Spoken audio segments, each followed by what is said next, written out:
Hello there, and welcome to Sweet Child of Time. I'm one of your hosts, Steve Barnes. This episode, we're going to be focusing on Dark Season 3, Episode 4. It's called The Origin, and I'm here with my other host. She's from one of my stories, and she's from one of my stories. Here she is.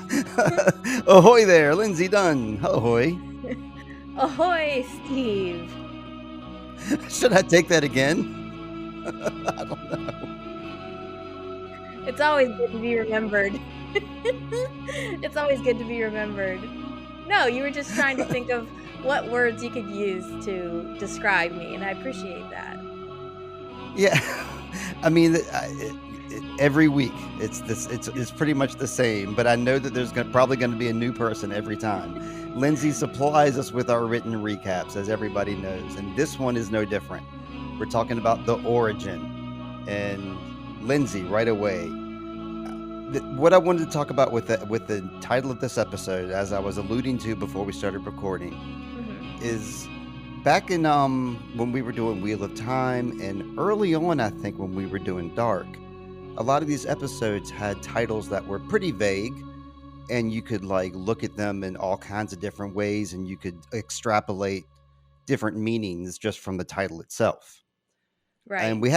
I haven't done that in a while. I've kind of slipped by the wayside about that because there's so much to talk about with Dark. I haven't really delved into that, but this episode I think is important because pretty much every scene there is an origin of something, and I was gonna kind of hoping to point those out as we go along because some of them are extrapolating and reaching, you might say, but I do think that there is a lot of significant origins that we're exposed to this episode. Mm-hmm. Yeah.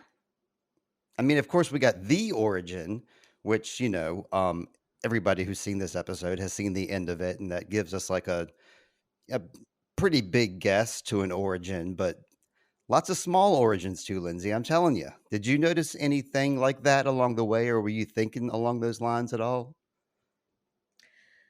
Well, I was just kind of musing about the fact that once again, multiple times during this episode, we have somebody saying, and this is where it all began.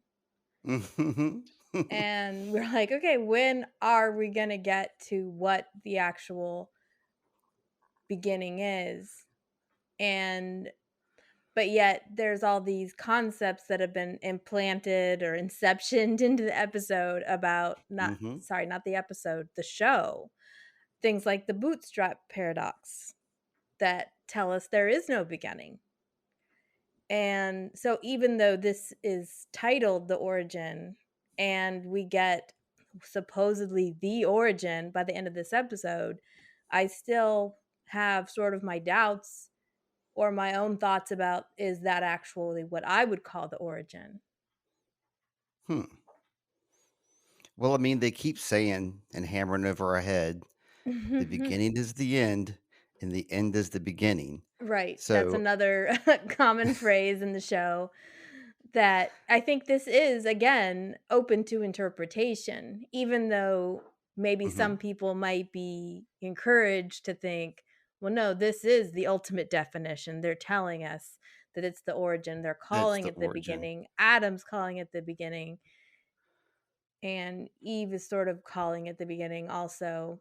But is it really, are they really as smart as they think they are they really right as they think they are? Because as we've seen, nobody really has the full story. They keep thinking the other person Mhm. is as lacking some of the facts and they have the true answer, but I'm starting to doubt whether anybody actually knows what they're doing at all. It's kind of like the videos where people explain Tenet, and they say, "I'm going to explain Tenet to you," and I'm like, "You don't understand. You don't understand really what." Nobody really does. So it's funny that you're trying to explain it. Go ahead. I'm appreciating it, but I still don't understand what you're saying. And that's the beauty of Tenet. I don't understand it completely. No, I don't think anybody has Okay. all of the facts right. Maybe Christopher Nolan. Right. Maybe him. Maybe. Maybe not. Probably him and his group of writers teamed together could figure it out, but one individual, I'm not sure. Mhm. But I mean, the point I was gonna make with the beginning is the end, and the end is the beginning. I wouldn't expect to have any answers until the very end of this series, and Yeah. it's a wrapped up, 3-season series. So it's kind of, even though this says it's the origin, I don't think we'll actually see the true beginning until we see the end. That is a very good point. If it really was the end, would we need the Mhm. rest of the show? Mhm. But I will have some, I think, specific things to share at the end of the episode about the definition of the origin, but I will save that for the end, our concluding thoughts. Okay. Well, Yeah. let's get there then. Let's let's move forward and get to that point. So, are you ready to get onto our recap then, Lindsay? I am. Yes, I'm so ready. Yeah, same. Let's do it. Okay, so the episode opens in the 1950s. Trant is a teenager and he's aged up. No longer little boy Trant. He walks home in the woods wearing a dark maroon scarf and finds himself drawn to the caves. He hears noises within. And I also wanted to point out that as he's walking, he does this thing where he hears a noise and he turns around. Mhm. And I thought about Francisca and Mhm. the Okay. iconic shot from season Yeah. 1 where she's walking in the woods. Of course, Trant doesn't have the fiery red hair that Francisca does, so it's not quite as iconic. But it But does mirror it though. Yeah, I can see yeah, that. he does have pretty lustrous hair for a man also. And, And he's but got the yeah, red scarf to make it up. there's a lot I will say overall, we can say you can say, "Well, I noticed a lot of origin." I thought, "Well, I noticed a lot of mirroring this episode." Repeats Okay. of themes, and that's just one of them right off. Sure. So, he hears noises within. A voice interrupts his thoughts. We're attracted to the dark like moths to light. We are born out of the darkness and we return to it. Now, I forgot to look up if this was a quote from somebody. I don't think we've heard this line before, but I thought, which famous philosopher said that? It does sound like a quote, and, I disagree with it. I think I would change the word dark to water. We're attracted to the water like moths to the light. Because 'cause I'm certainly not attracted to the dark. I mean, maybe like, quote, unquote, like, dark themed things, Mhm. but if I see, like, a dark hole with no light inside, I'm not attracted to that. I'm more attracted I think humans are attracted to water, and we see, proof of that when you see, like, populations of coasts of any country. Everybody lives by the water. Water or fire? I think Oh, you start a bonfire, people just okay. swarm around it. Correct. It's Yeah, you're that right goes about back that. to that's how civilization supposedly started, right? Someone started a campfire Mhm. and then people came and sat around it and talked to each other for once. Maybe it's the elements that we're attracted to in general. I think he's wrong with this darkness thing, but go on and we'll we'll Yeah. we'll we'll move forward. But I did, think his idea was interesting. He said we are born out of the Yeah, darkness and we return to it, and that's true that we're born inside of a womb and it's dark. true. And so I thought about that, but I can see how we might not agree to this. Yeah, I'm not going like, let me find a dark cave. Now I might there's an attraction as far as like, oh, there's a mystery, where what lies within. But yeah. Mm-mm. Mm-mm. Nope. So so the voice belongs to the unknown. He approaches Trant with an air of intimacy and curiosity. Trant wonders if they know one another, and the unknown replies that he knew his mother a long time ago, and the wording feels similar to what the stranger said when he approached Jonas for the first time. Mm. Now I did go back and watch that scene, Steve, because I was Oh, curious cool. how closely it actually matched it. The only Okay. thing that the stranger did not say to Jonas was, "Your eyes." He didn't say that part, but everything else was exactly the same in a different order, but there was all, "Do I know you? You look a lot like them." Okay. That was a long I knew them, that was a long time ago. So, but you look like them, your eyes, that the stranger didn't say that to Jonas, but I thought that was interesting. Yeah, it is. So, Yeah. yeah. The unknown notices Trant's similarity to Agnes, especially his eyes. He tells Trant he himself doesn't have a name, but gave Trant his own name. And this scene and others with the unknown make some progress in humanizing him. He has wisdom to share. He wants to share his wisdom with Trant.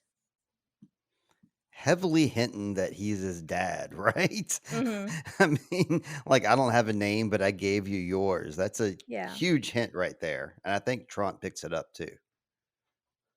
So the other two unknown converge upon him in a triangle Oh, formation. There's a no. lot of triangles this episode as well. That's right.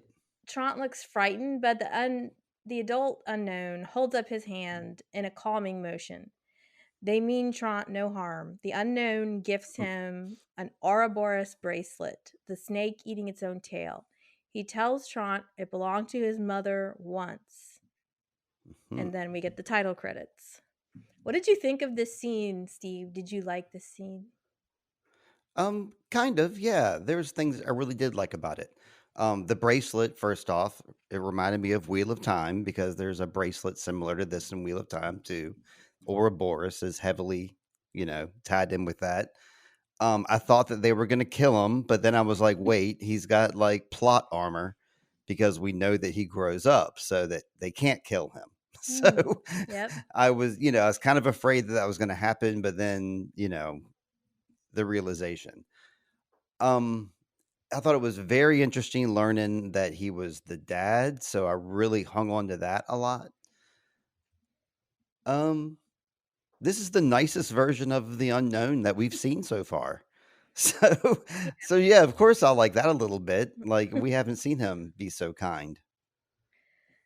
Yeah, he almost reminded me a little bit in his approach of Noah. Sure, yeah. His stiff manner. Well, no, I didn't think of it. I mean, of course, he's a little stiff because he doesn't get out much. I mean, he only Well, they hangs both out in do his the own. thing where they cross their hands in front of their, like, chest. They all do that. Noah and the unknown. And of course, it's always weird when you start a conversation with a quote, but I think the way he talks to Trant is just like, calming. He has like sort of this calming Yeah. voice. Trant at one point wants to bolt. But Yes. but the guy, like, holds his hand up, and he has such a way about him. We talked about his flourish last week, and he Mhm. puts the bracelet, and he takes 2 fingers and folds them down over Mhm. Trance in, like, one smooth motion to say, like, "This is yours." He's just there's something kind of smooth about him, even though he is awkward, he's very like, quiet on the inside. I know, you don't like him that much, but I think this scene was so interesting having him interact with his son and not knowing how to do it, but he's sort of wanting to Right. make a connection almost. I'm warming up to him a little bit. I don't hate Yeah. him so much anymore. Um, the only thing I wanted to bring up before we move forward, because I know our title credits are getting ready to happen, Mhm. um, they implied this noise coming from the cave and everybody hears it. The whole Mhm. Scooby Gang hears it, like, in the first episode, and Martha's gang hears it when they go to, like, check for Killian's brother and all that kinda stuff, and then Trant hears it here. Is there something in particular they're hearing? Are they hearing when somebody opens up the door and the wind whooshes through? I did not pay attention to what the noise was. What kind of noise was it? Just a creepy, um it always just says unsettling noise, like, is what the Mhm. words say across the screen, and it Yeah. just, I d I don't know, it just kinda sounds like a scary noise in a scary movie. Your Yeah. It standard. could be somebody it could be somebody traveling, it could be Mhm. Noah putting stacking bricks. I mean, who knows who's in there? I don't think Noah's in there at this time, but I was leaning towards, like, when somebody opens and closes the door, like, it makes the wind whoosh around, but I didn't know if you, like, had a immediate answer for that. I If you don't. don't, I'll research it for later maybe. Mhm.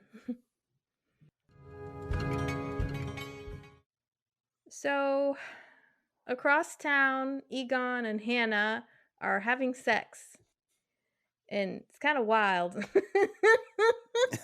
There's, like it's, exhausting. There's lots of energy being Yeah. expended. Yeah. Yes, there is, that's right. Enthusiasm, but no true emotion in the act. That's the But best way to wouldn't put it.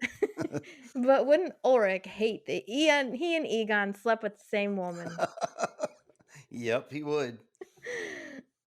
Afterwards, she puts on makeup in front of the mirror as Egon dresses. Here's the lipstick scene, Steve, that Mhm, you mm. talked about. He Oh, tells right. her, yeah, he tells her he loves her, but Hannah just smiles. There's no guile in his words. Unlike Ulrich, he says all the right words, at least after intimacy. He then gives her a St. Christopher medallion, perhaps the first pass we have seen chronologically of the medallion. Uh-huh. He Origin. plays, yeah, Origin, And I right? forgot to mention that in our last scene, Okay. that bracelet, that was the origin of that bracelet. I forgot to say that. Well, he did say it belonged to Tron's mother, but I never saw it on her. I don't remember seeing it Me neither. on her, but so yeah, chronologically, maybe this is the first time in space and time that we've seen the bracelet. But the Yeah. St. Christopher medallion, absolutely. This is, like, the Yeah. first earliest passing of it. Mhm. Unless yeah, passing. But you did mention, and I think you're right, Steve, that Egon does have this hanging over his car mirror. Mhm. So I think we saw it earlier, but yes, when it's like me giving it to somebody else, passing it on to a new person, I think it is the first pass. Regifting it Yeah. just in time for Christmas. um okay, he puts the medallion around her neck. She's wearing a blue robe. She glances dejectedly at the pendant. Egon notices her lack of enthusiasm, but she just says that she hasn't been feeling well. She wants to see him later, but he decides it's best to stay home tonight. Before he Right. leaves, he tells Hannah how glad he is that she stayed in Winden. He tucks her hair behind her ears and tells her she's beautiful. A haunting reminder of Ulrich's words. Hannah seems disturbed by the deja vu. He said both the things. He said, "I Mhm. love you," and he said, "You're beautiful." So that's, like, Yeah. win-win, right? Yeah. At And this she point, I'm doesn't liking say it. Egon. Yeah, she doesn't say it back to him. No, of course Yeah. not. The 1950s suit her, like, this time Mhm. era, like, her hairstyle and stuff and the way she's dressing, it, Yeah. like, really suits her. Oh, and I wrote down green robe. That's we have a little bit of, perception issues here, because last episode, you said it was a yellow pillow by Martha. I could have swore it was orange. Here, you wrote down blue, I wrote down green. Well, which one of us has slight color blindness? I don't know, but it's in that color. Like Yana does the same thing too, where sometimes she's wearing like a blue green shawl or whatever. So Mhm. I guess when I say blue, I'm thinking of the when it's like between colors. I always think about red, yellow, and blue being our three main colors. So when I Right, see right. something that's in that, I'm automatically thinking blue, even though I could say, "Oh, it's teal," or "It's lagoon." That's what Charlotte would be saying if she was on this podcast. You'd be like correcting us left and right. Okay, I have 2 points I wanted to make, or maybe questions. So why is Hannah like seem like she's not into this medallion? Does she know like of this significance, or is she just resistant of gifts in general? I think it's more that she's resistant of Egon. Like we know she doesn't really care about Egon. Right. She's just sort of using him as I don't really know what she's using him as. I mean, she wants to feel wanted, but the whole reason she came is to get revenge on Ulrich. She Right. got to do that, and now she's just making Egon's life miserable on some level. And I think maybe when he gives her the medallion, she's just unenthusiastic because she's not really that into him. So now she's like, "Oh, he's giving me gifts Okay. now." I don't know. Okay. I'm just thinking about my own personal um like gifts are It's not my some love dude. language, Yeah.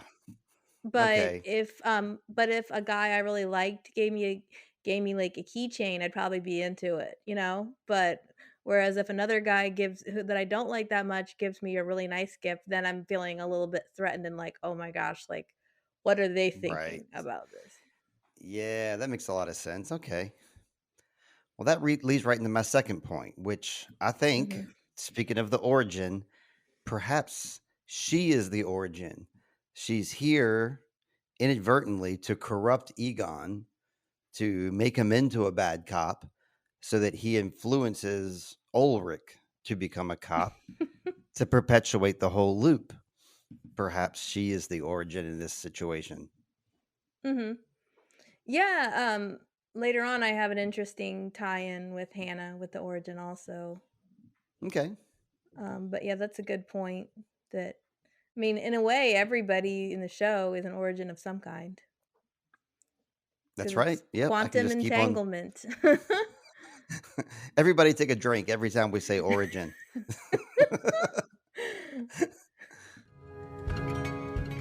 Okay, September 24th, 1954. Oh, this was an interesting scene. Young Claudia and Inez Conwald giggle as they look at pictures in a girly magazine. Hmm. Yana stands close by, but tries to stay apart from the other two girls and the shocking Right. images. Inez tells Claudia that she found it in her dad's stuff. Yana tries to get them to move towards school, but the girls resist, insisting that you don't really learn anything in the classroom. This all tracks. Daniel Conwald, like telling his daughter this stuff, and like she's finding this nudie magazine. Sounds Yeah. like Daniel Conwald to me. Yeah. Inez slyly asks Claudia if she's ever seen a naked man before, one that's not her Mm. dad. Claudia nods yes and reveals that she's seen all of Trant, shocking Yana and pleasing Inez. The girls wonder aloud where Agnes has gone. So yeah, this is maybe the origin of Yana's deep-seated jealousy of Claudia, perhaps. But yeah, this is a fun scene seeing these kids doing this stuff and giggling, and then Yana like obviously doesn't want to be part of them and is like trying to distance herself from them, Mhm. but still wants to, be part of the gang, but not really. Well, I think there was a scene or it was either season 1 or season 2. Yana and Inez were at the shop together Mhm. at Tannhouse's shop when they were Right. girls. So again, we're getting triangulation. It's almost like Yana and Inez were friends, and then Claudia gets inserted in the middle. Mhm.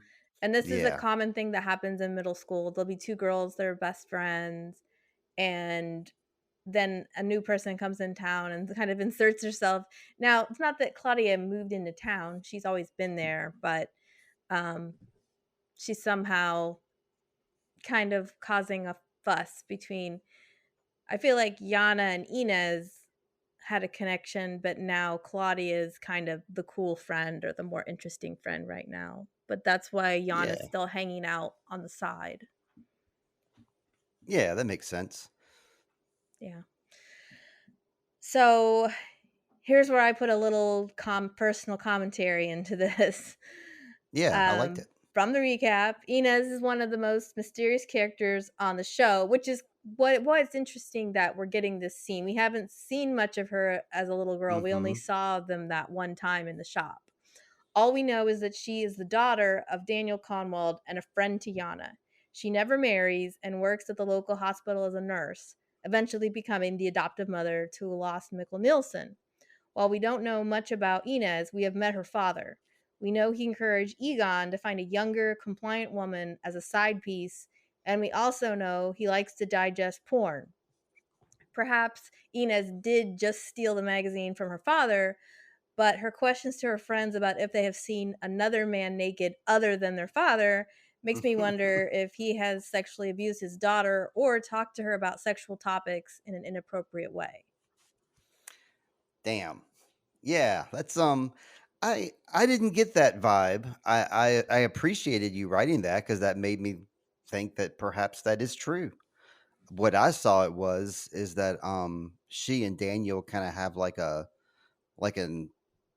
open locker room relationship. Like it's just him and his daughter there. Like there's no wife of Daniel Conwald, right? Mm-hmm. Yeah, that we So see. I kind of just get the gist that he treats his daughter kind of like he would treat a buddy. And that's the gist that I got because Inez didn't really seem to have like the vibe of someone that's been traumatized by, men or whatever. I just think her vibe would be different. But then you go into like how she never marries Mm-hmm. and she like has this weird relationship with Mikkel where she like drugs Mm-hmm. him. So yeah, I mean, I think you're onto something that I didn't pick up on. I saw it differently.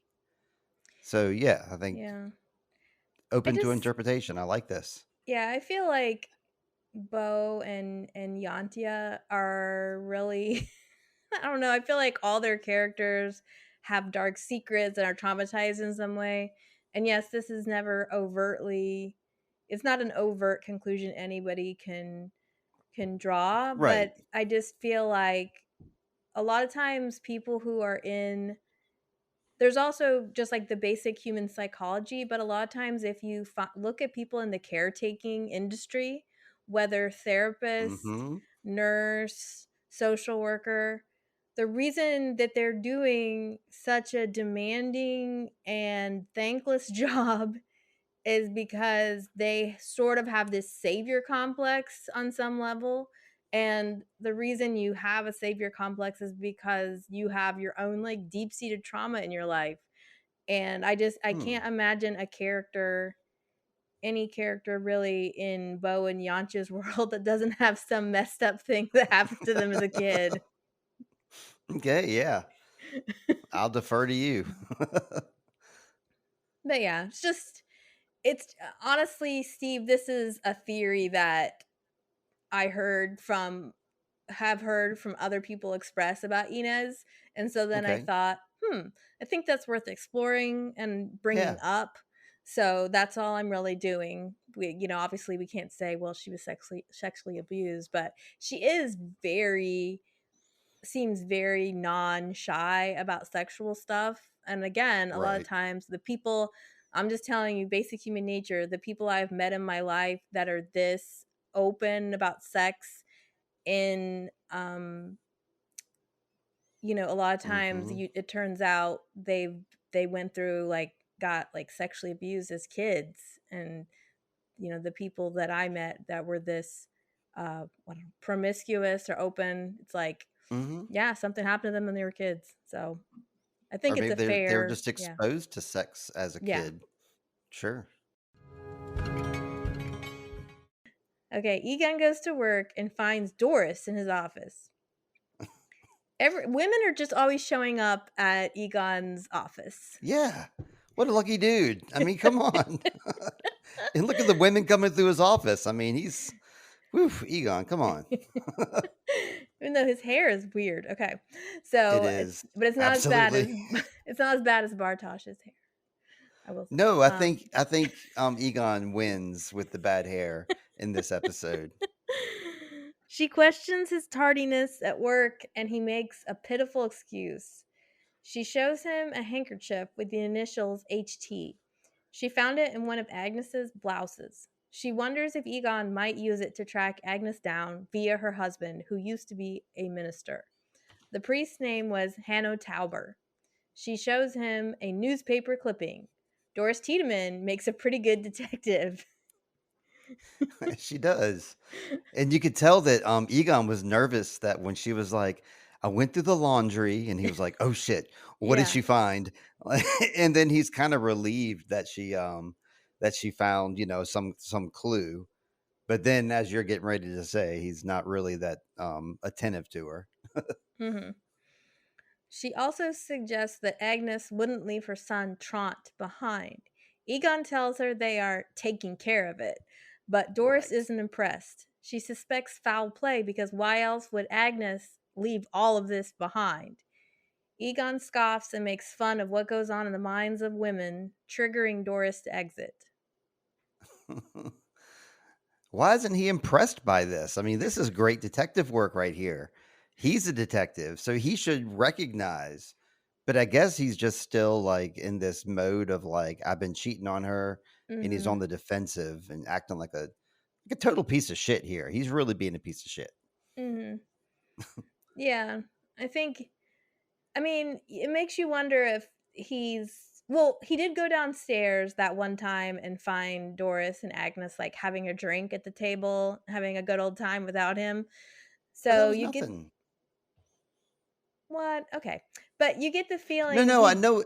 yeah, he did sort of know maybe something weird was going on between them, so maybe he's not really that interested in finding Agnes and is like, "Man, why is my Oh, wife so." okay, I mean, there could be a little bit of jealousy, or okay. like, why are you that disinterested in this woman that you did went to found all this excellent detective work?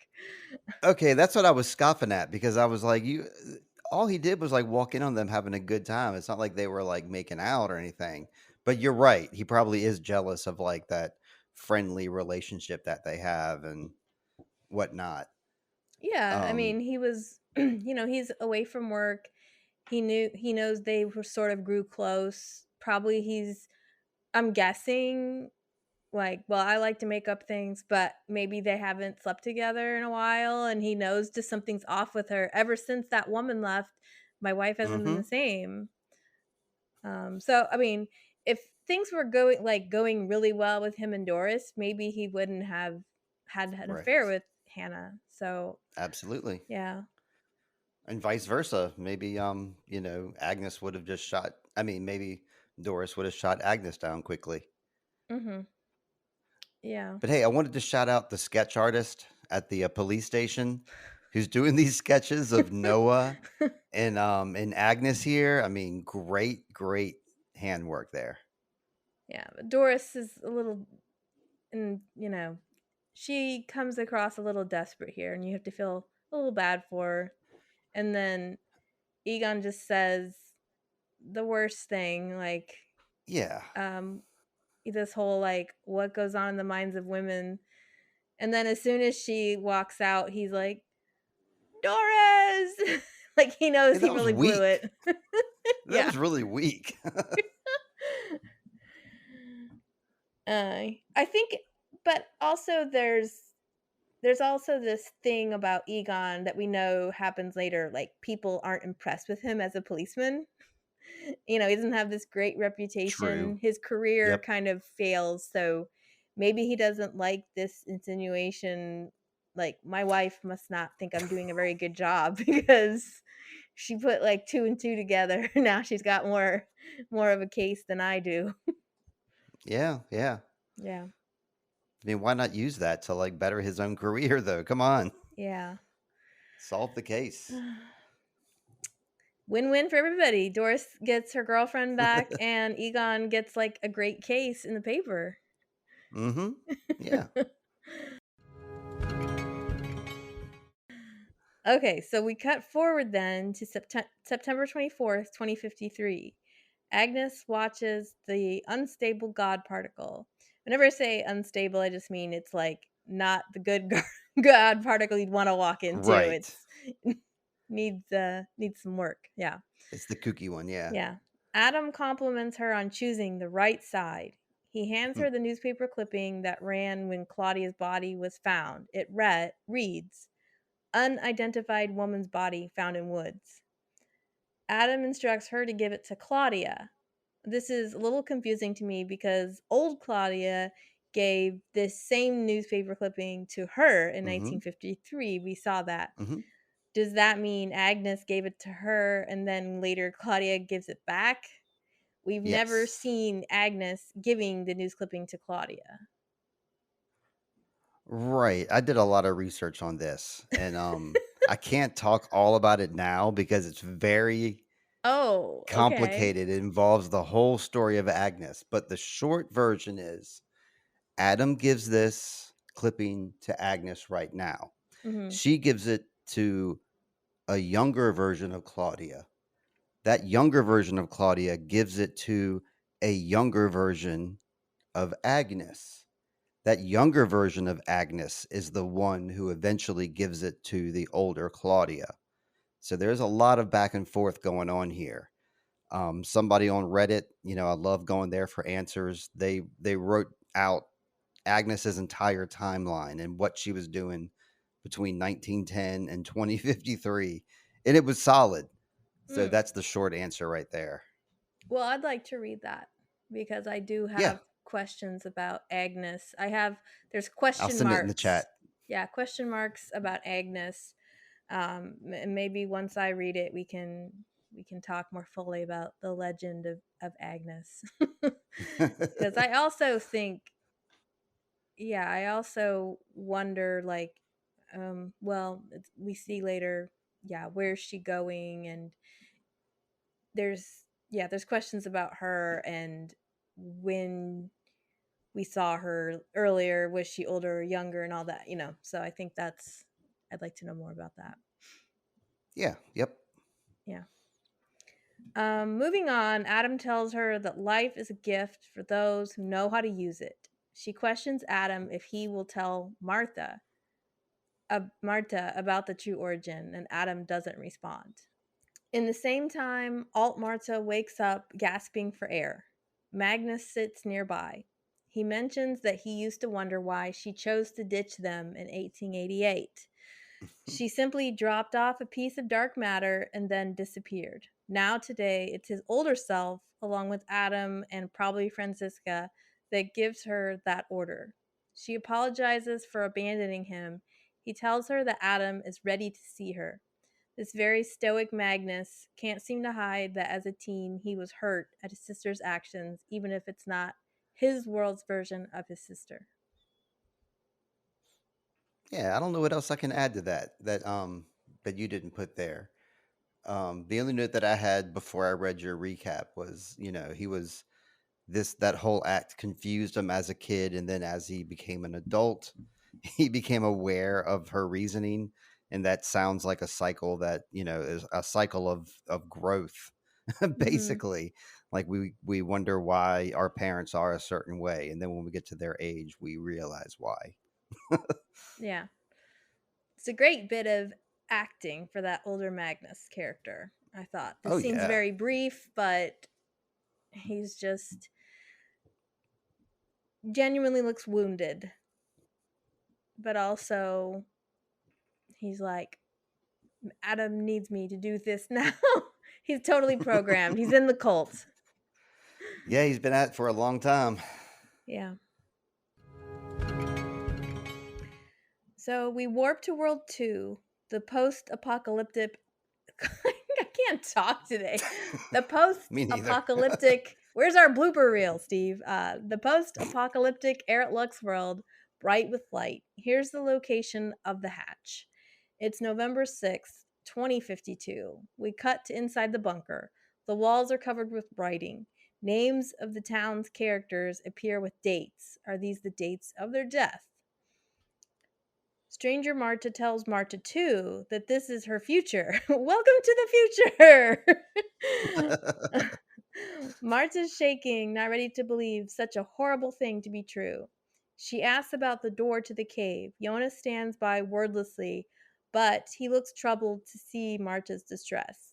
She notices that many names are crossed out, and Stranger Marta tells her those with crossed out names are dead, that all of them die in 2 days. If they don't stop the apocalypse, this is the future. Yeah, and we're looking at Alt Martha's origin here too. Because Mhm. eventually, she has gone from being like this scared girl that, like, what is happening. She's eventually going to become Alt Martha that we see later on, just with a little bit of time. And we're looking at Mhm. her origin here. That's the only Yeah. note that I had for this scene. Yeah, this kind of reminded me of like a scene where Adam or Eva would be standing there telling somebody something. Mhm. This was another one of those scenes in my mind. Yeah. So we warp back to World 1. Hannah sits in a doctor's office getting dressed after a checkup. She's wearing an outstanding, form fitting red plaid dress. She Yeah. stands next to a very uncomfortable looking examination chair, which I would not want to sit in Nope. for any type of Nope. examination, but especially one at a gynecologist's office. Yep. The doctor informs her that she's pregnant. He encourages her to take things easy. Hannah sits down to steady herself. She finds this news impossible. The doctor lights up a refreshing cigarette. He registers her shock and says, some gifts come into our lives unexpectedly, yet they're still gifts. And this is the second time Hmm. that gifts are mentioned in the episode. Oh, yep. You're right. Because Adam Um, told Agnes that life is a gift for those who know how to use it. yep. And yeah, this doctor's angle is very pro life. He's like, I see this is distressing to you, but he's trying to, like, plant a seed in her head that, like, this is something you should, consider a gift as opposed to like a hindrance, Mm-hmm. I suppose. And yeah, nice cigarette to keep things nice and casual. But I was impressed. Like, he was like a real doctor, like with a microscope, like looking at slides and making assessments on the spot. So I thought that was kind of neat. I was impressed by that. Yeah, I like again, this is a cool scene too. I don't know why I like it, but her there's something about her dress that's really great. Hmm. And then her reaction to this news, like she's initially so happy. She's like, "I like it here. Things are less complicated." Yeah, that's right. And this is one of these Um, instances where I recognize that, like, Hannah, like the 1950s, just suits her, or mhm, suits like her frame and like her hair and her face and stuff. yeah. And he mentions um I forget the word, but it's something about, she's having this pregnancy later in life and that can be really dangerous. Right, right. So I appreciated that the doctor knew that back in the 50s. We always are like, I wouldn't want to be that. But by then, people knew that, yes, if you're of a certain age, pregnancies can be harder. But Yeah, it comes with little bit more complications, I think. yeah.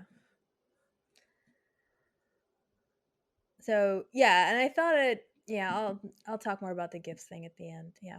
So, Okay, you got a gift for Egon, me? Okay. yeah. Egon sits at his desk examining the handkerchief Doris gave him and their family photo. In walks Greta Doppler looking prim. She asks him for any news. He tells her that without Helge's testimony, they are stuck. She has no interest in Helge. She wants to know where the hot young priest has gone. Hanno Tauber, the man, Hanno Hmm. Tauber.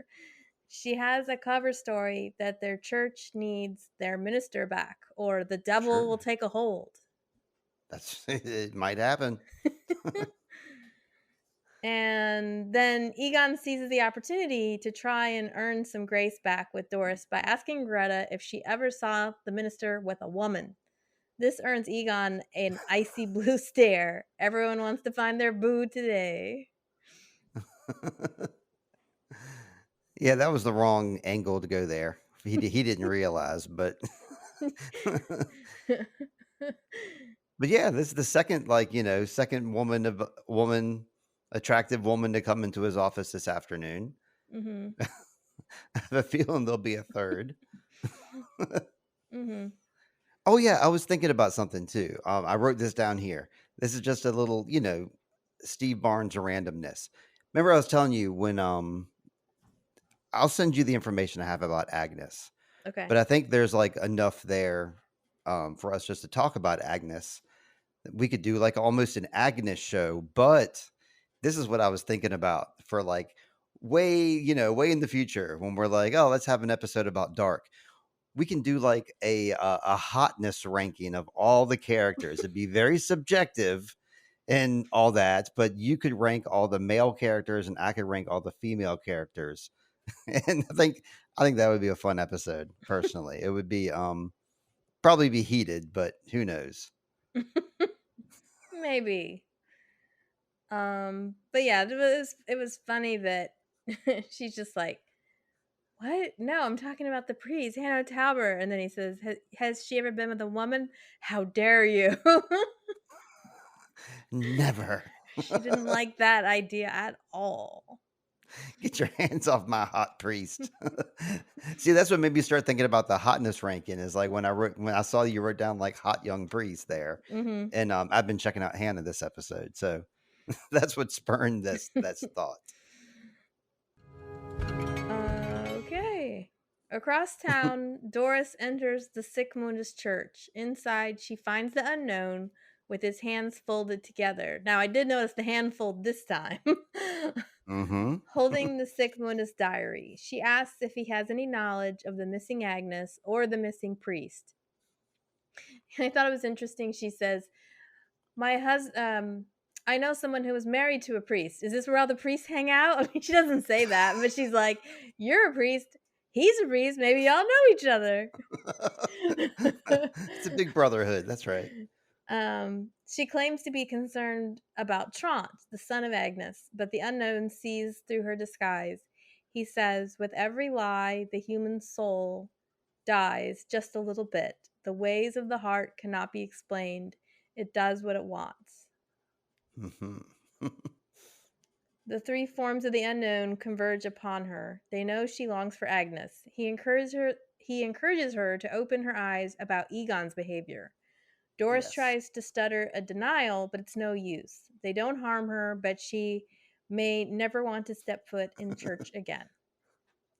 And this is where I say to you, Steve, that the Mm-hmm. unknown, we've seen him brutally kill several people, but they only seem to kill when necessary. He doesn't kill anybody this episode. In the case of Doris, I guess they needed her to leave town so that Egon could spiral into alcoholic depression and Claudia could grow up without a mother. The cycle must continue. Right. Um. s- I don't know. Like it looked like he was gonna kill her. He reached in his pocket to grab his thing. Like he was getting ready to Yeah. grab his little neck throaty thing. I mean, whatever you call that, neck throaty. His strangling object. I mean, they succeeded in getting rid of her. Yeah. Like you said, she's never coming back. But I think he would have killed her if she hadn't bailed. He would have pulled out that thing and done it. I mean, I'm not going to give him a pass. But I think he was just wanted her to think there was something in his pocket. I mean, there actually is something in his pocket, but she like starts to back up and she runs into the other guy and they let her out. It's not like they're trying to kill her. I feel like they're just wanting her to get out. But Wait, did you see how the little one was looking at her though? That little creep. he needs a mother. He just wanted a hug. I No, mean, he had a look on his face. I didn't trust him. I think he's a little creep. Okay, but what else about this scene? Do you have any notes, Steve? I have a few things if you don't. No, I wanna hear what you gotta say.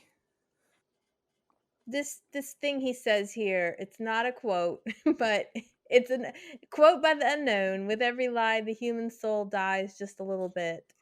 I Mhm, thought, and the ways of the heart cannot be explained. It does what it wants. I was thinking, this is his life. This is he's seen it.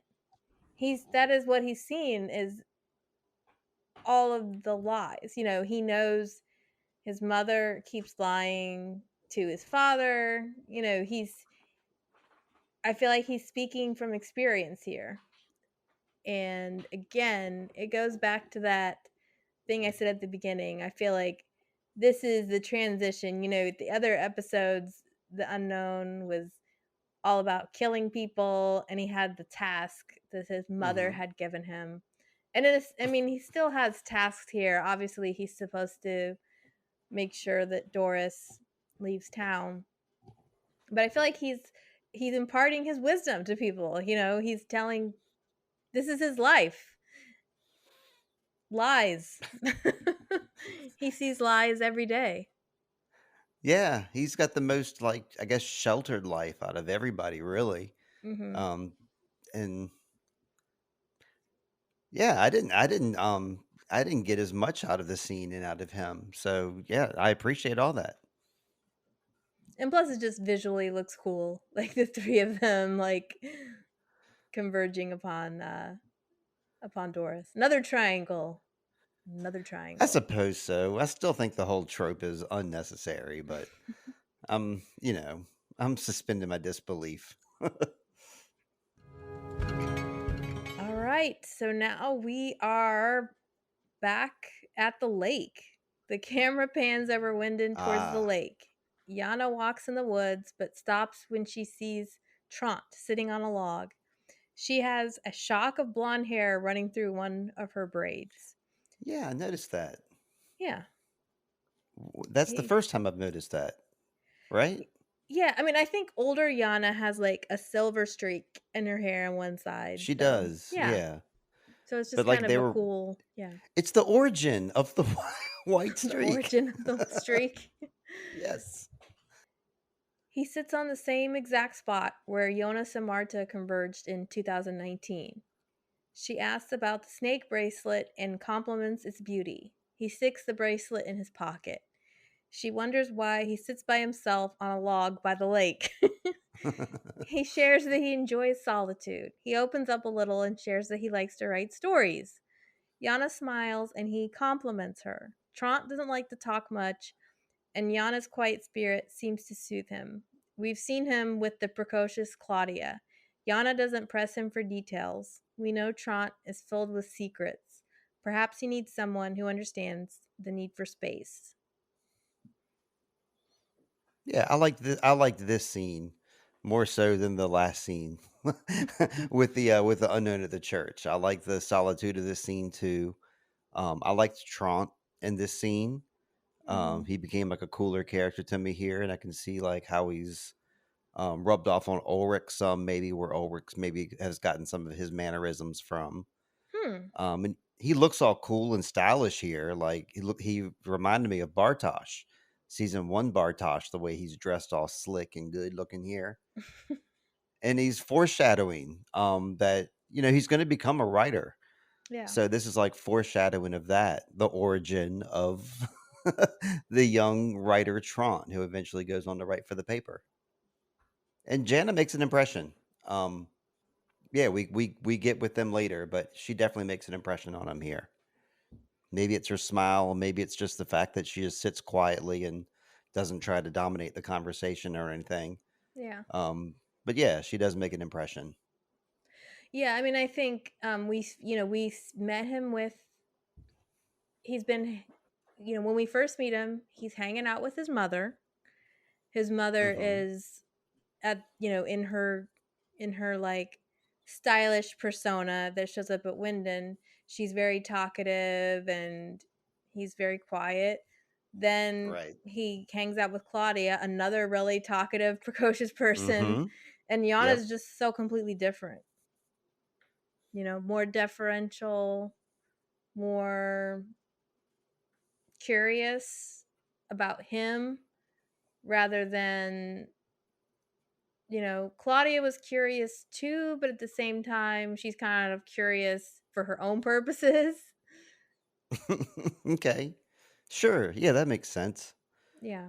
And yeah, we know what the future holds here. Yeah. We know that they're like doesn't seem like they have like a completely loving relationship when they get older, obviously, but Yeah. enough has happened that they do have children together. Yeah. And, and it kind of tracks that she's, you know, doesn't press him for details. He has secrets. He doesn't tell her Yeah. everything, but she Yep. still sticks by his side. That's their relationship. So, Yep. yeah. That's right.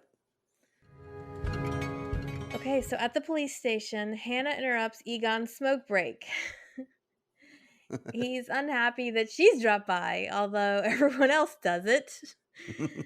Hannah tells him flatly that she's pregnant, and I didn't put this in here, but she's wearing this red coat, of course, which looks really good too.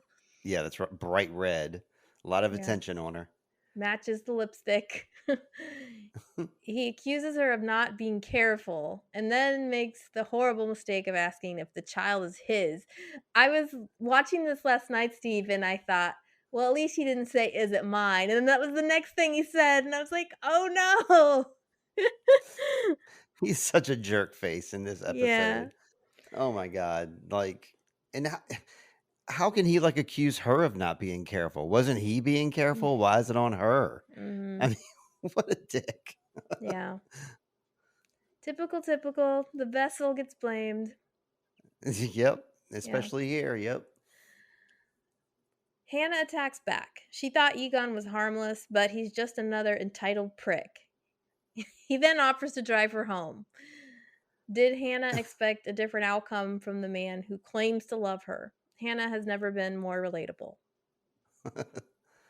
See, this was dumb on his part. Like she shows up and he's all like, "What are you doing here?" And then like he immediately leaves with her.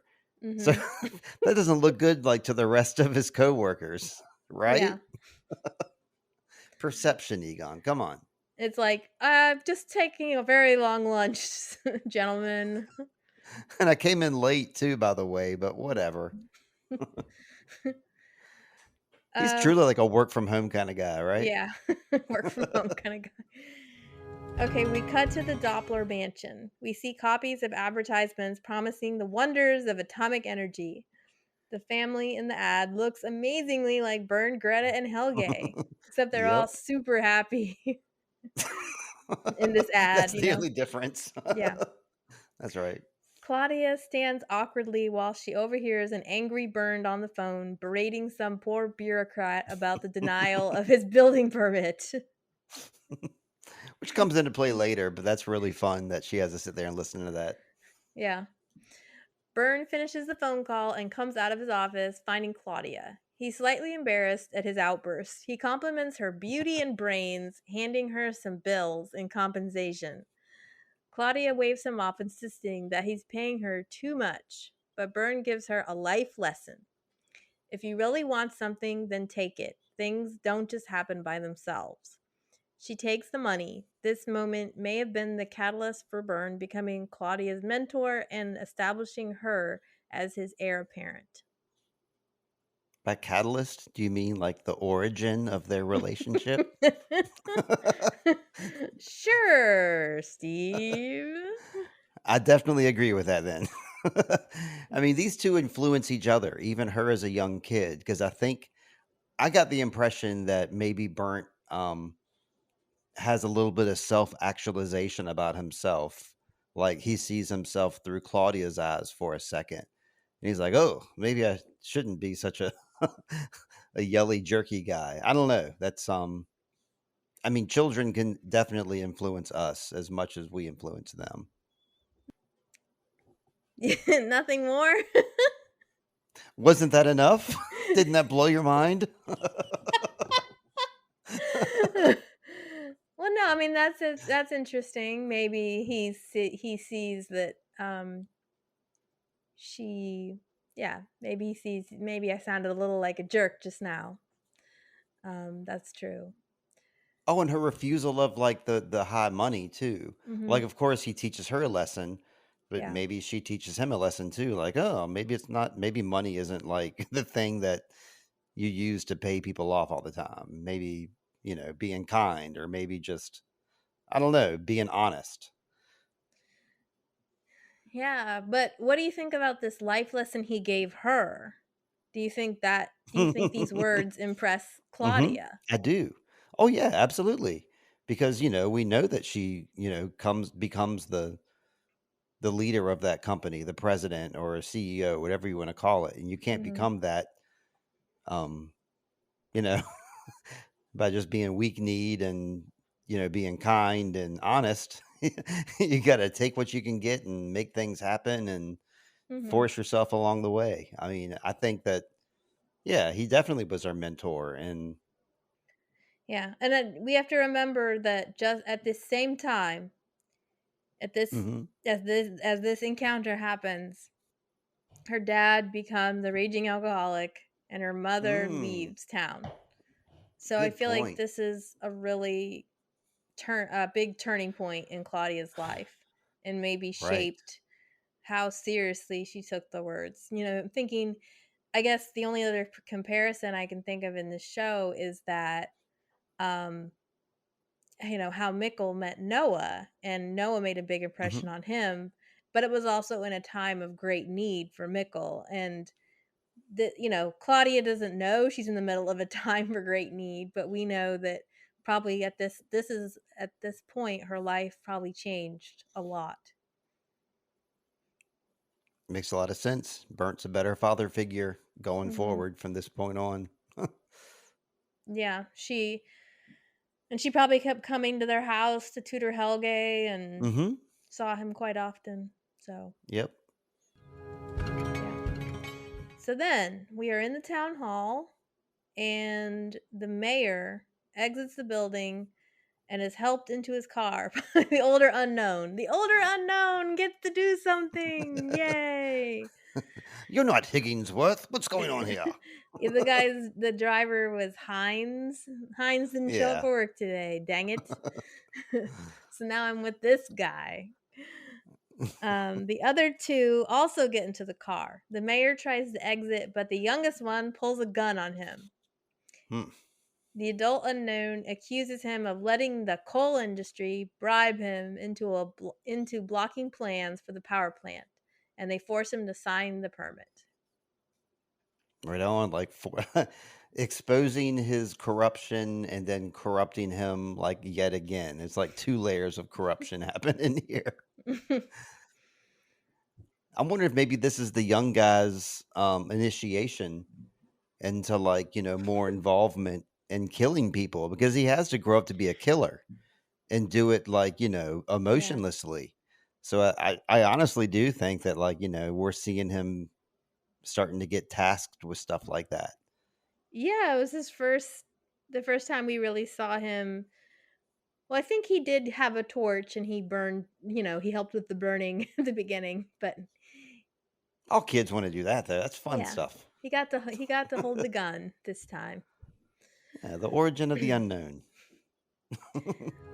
So we warp to World 2. Stranger Marta wants them to stop the apocalypse.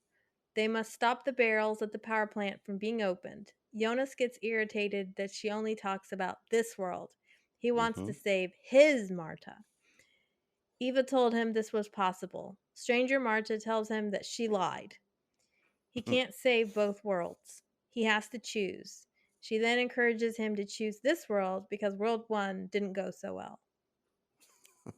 That makes sense, but maybe she's lying. I mean, anytime Yeah. somebody says somebody else is lying, you have to wonder if perhaps they're lying.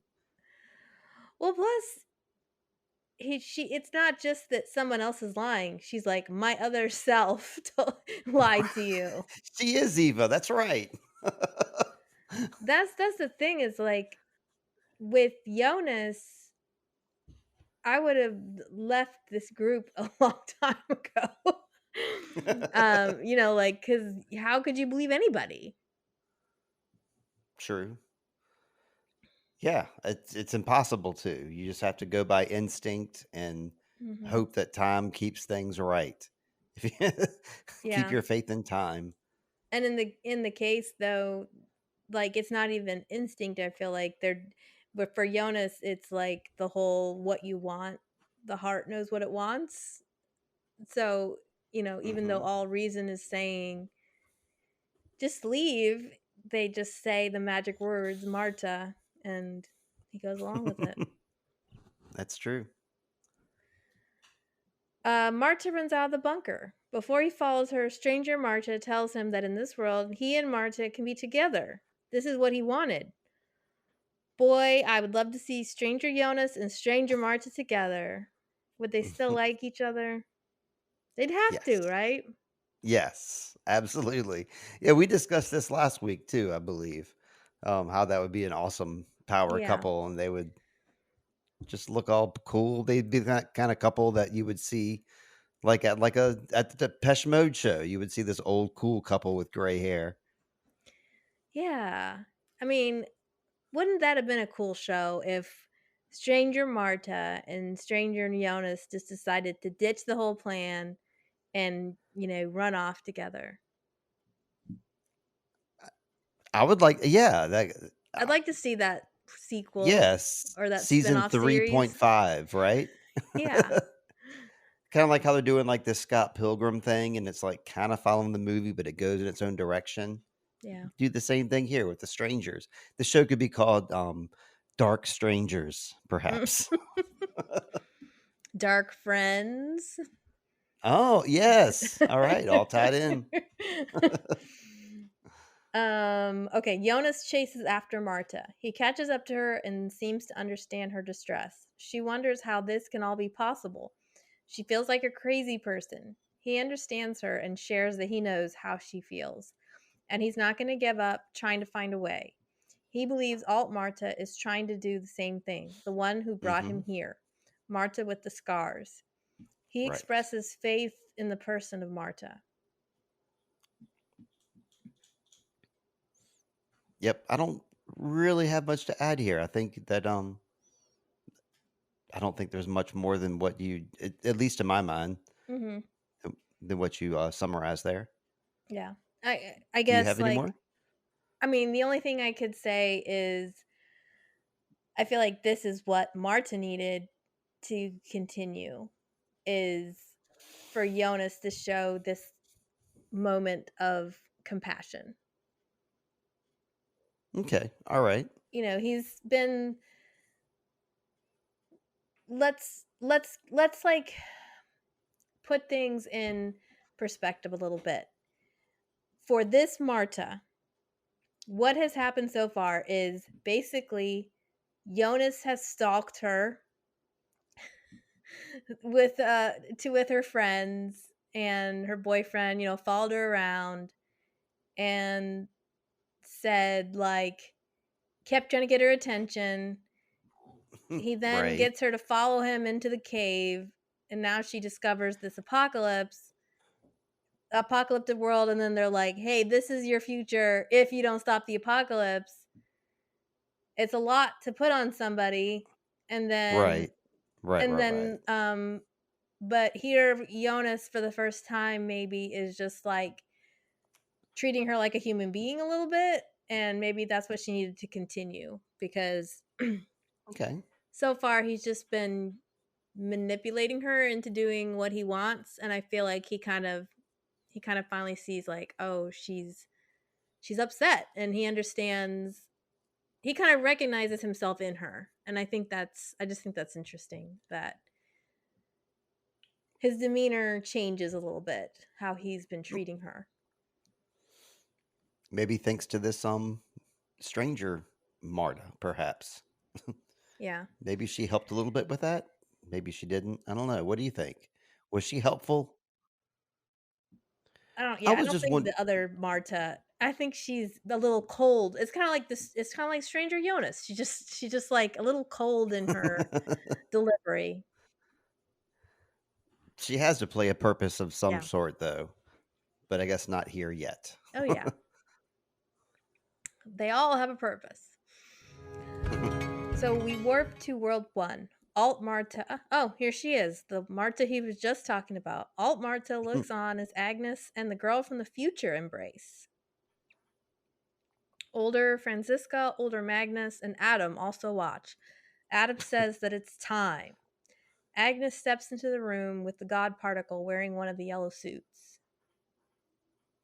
Right. Do you remember where she goes from this point? But right after this point is when she goes to the 20s and then stabs Noah, because she's dressed the exact same way when she stabs Noah in the 20s. Yeah.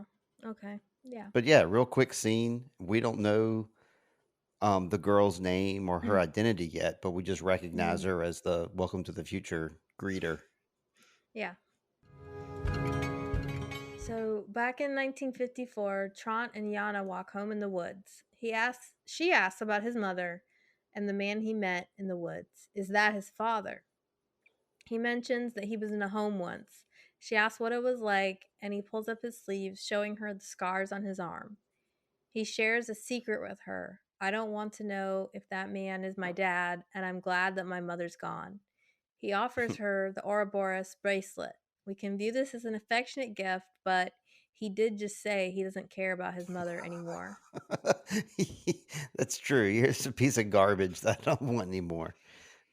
But he's moving forward. Trant's moving forward, not looking back. I can kind of relate to that and in many ways. But another one of the Trant Yana interactions. Yeah. But yeah, they're interrupted, right? Yeah. And we do see her earlier in the show, earlier episodes, we do see her wearing this bracelet. So we know, or maybe it's to come. Anyway, we see her wearing this bracelet during the show. So we knew she keeps You mean it. adult Jana? Adult Yana, yeah. Gotcha. Yeah. They are intercepted by Claudia, who takes one look at their body language and decides to claim Trant as her property. She stands next to him and grabs his hand, staking her claim. Trant doesn't resist. That's true, but in my perception, Yana won. Yana won there because he's looking back at Yana when he walks away. He makes a suggestion yeah, I'll see you tomorrow. Mm-hmm. Even though Claudia grabs his hand and takes him away kind of aggressively, I do think that Yana wins there. She has the upper hand. Yeah, I mean, he's a man whose heart is divided between these two women. Yeah, it's interesting that he allows this. I don't know. I feel like so many guys are so, they don't like being told what to do. That's a big thing. So it's a little weird, how Claudia has this amount of power over Trant. And it's just grabs his hand and pulls him along. I mean, I guess that's just the dynamic that's been formed in their household. But yeah. Yeah, probably.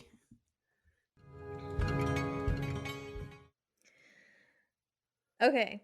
So we cut to Egon and Hannah in her room. He wonders what they should do. She tells him she doesn't want to keep the baby. She says, why do some people have everything and others nothing?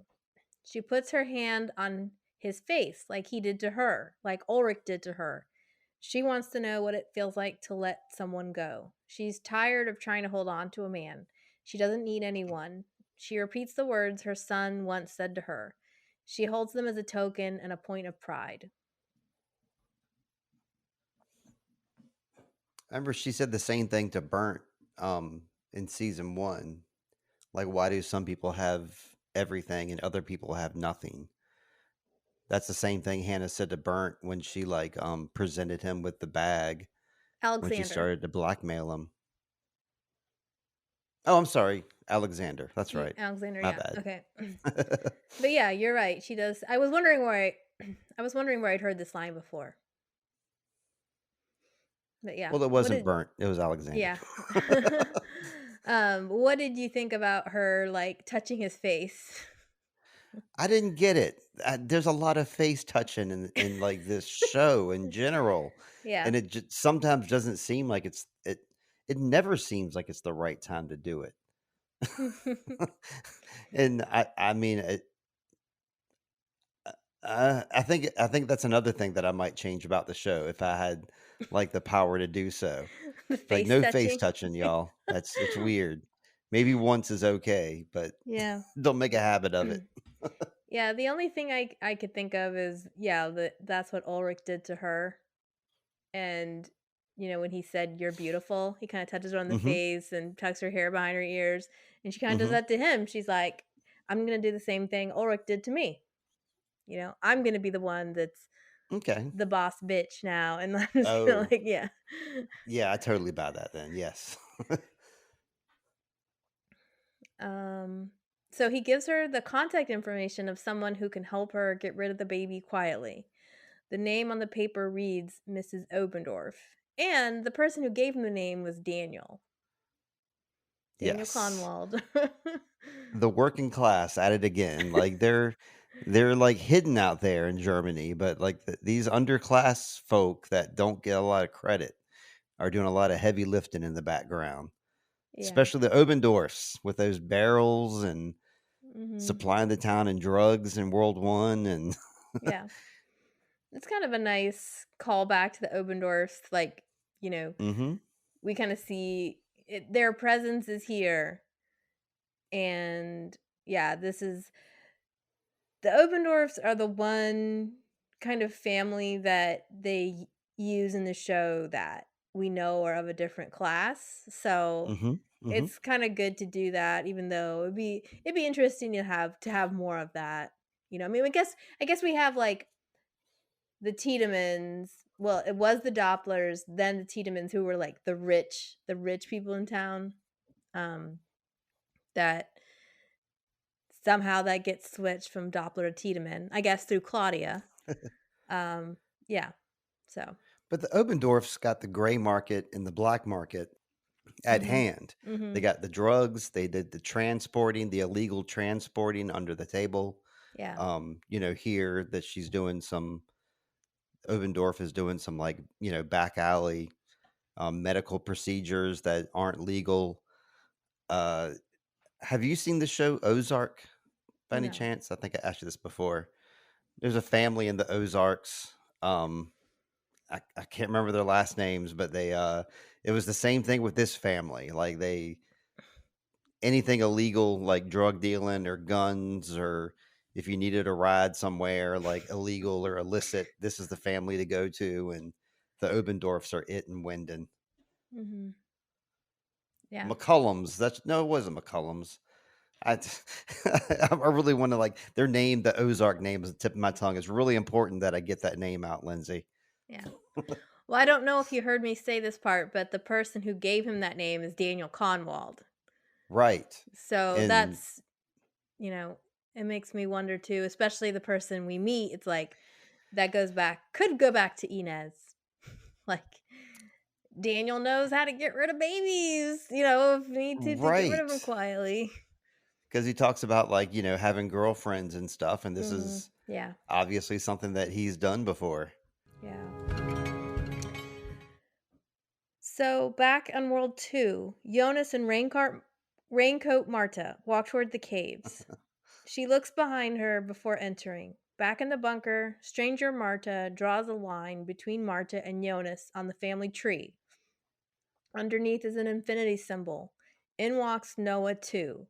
He asks if she sent them off. He says, "The beginning is the end, and the end is the beginning. We are all born of him. You gave him life, and he will give us ours. Him, Agnes, Trant, Jana, Ulrich, Katerina, you. A line without a beginning or an end. So in World 2, Noah works for Eva just as he does for Adam in World 1. Do you think he like makes kids disappear and all that kind of stuff too? Um, I had a We can only thought about speculate. I had a thought about that. Yeah, I was wondering. So in World 1, Noah works for Adam, and we know it's a power has there's a power dynamic in their relationship where Adam is concealing information from Right. him. So you From have to Noah. wonder if Eva's doing the same thing Oh, in this world. she's got everything pretty clearly written on the walls there. And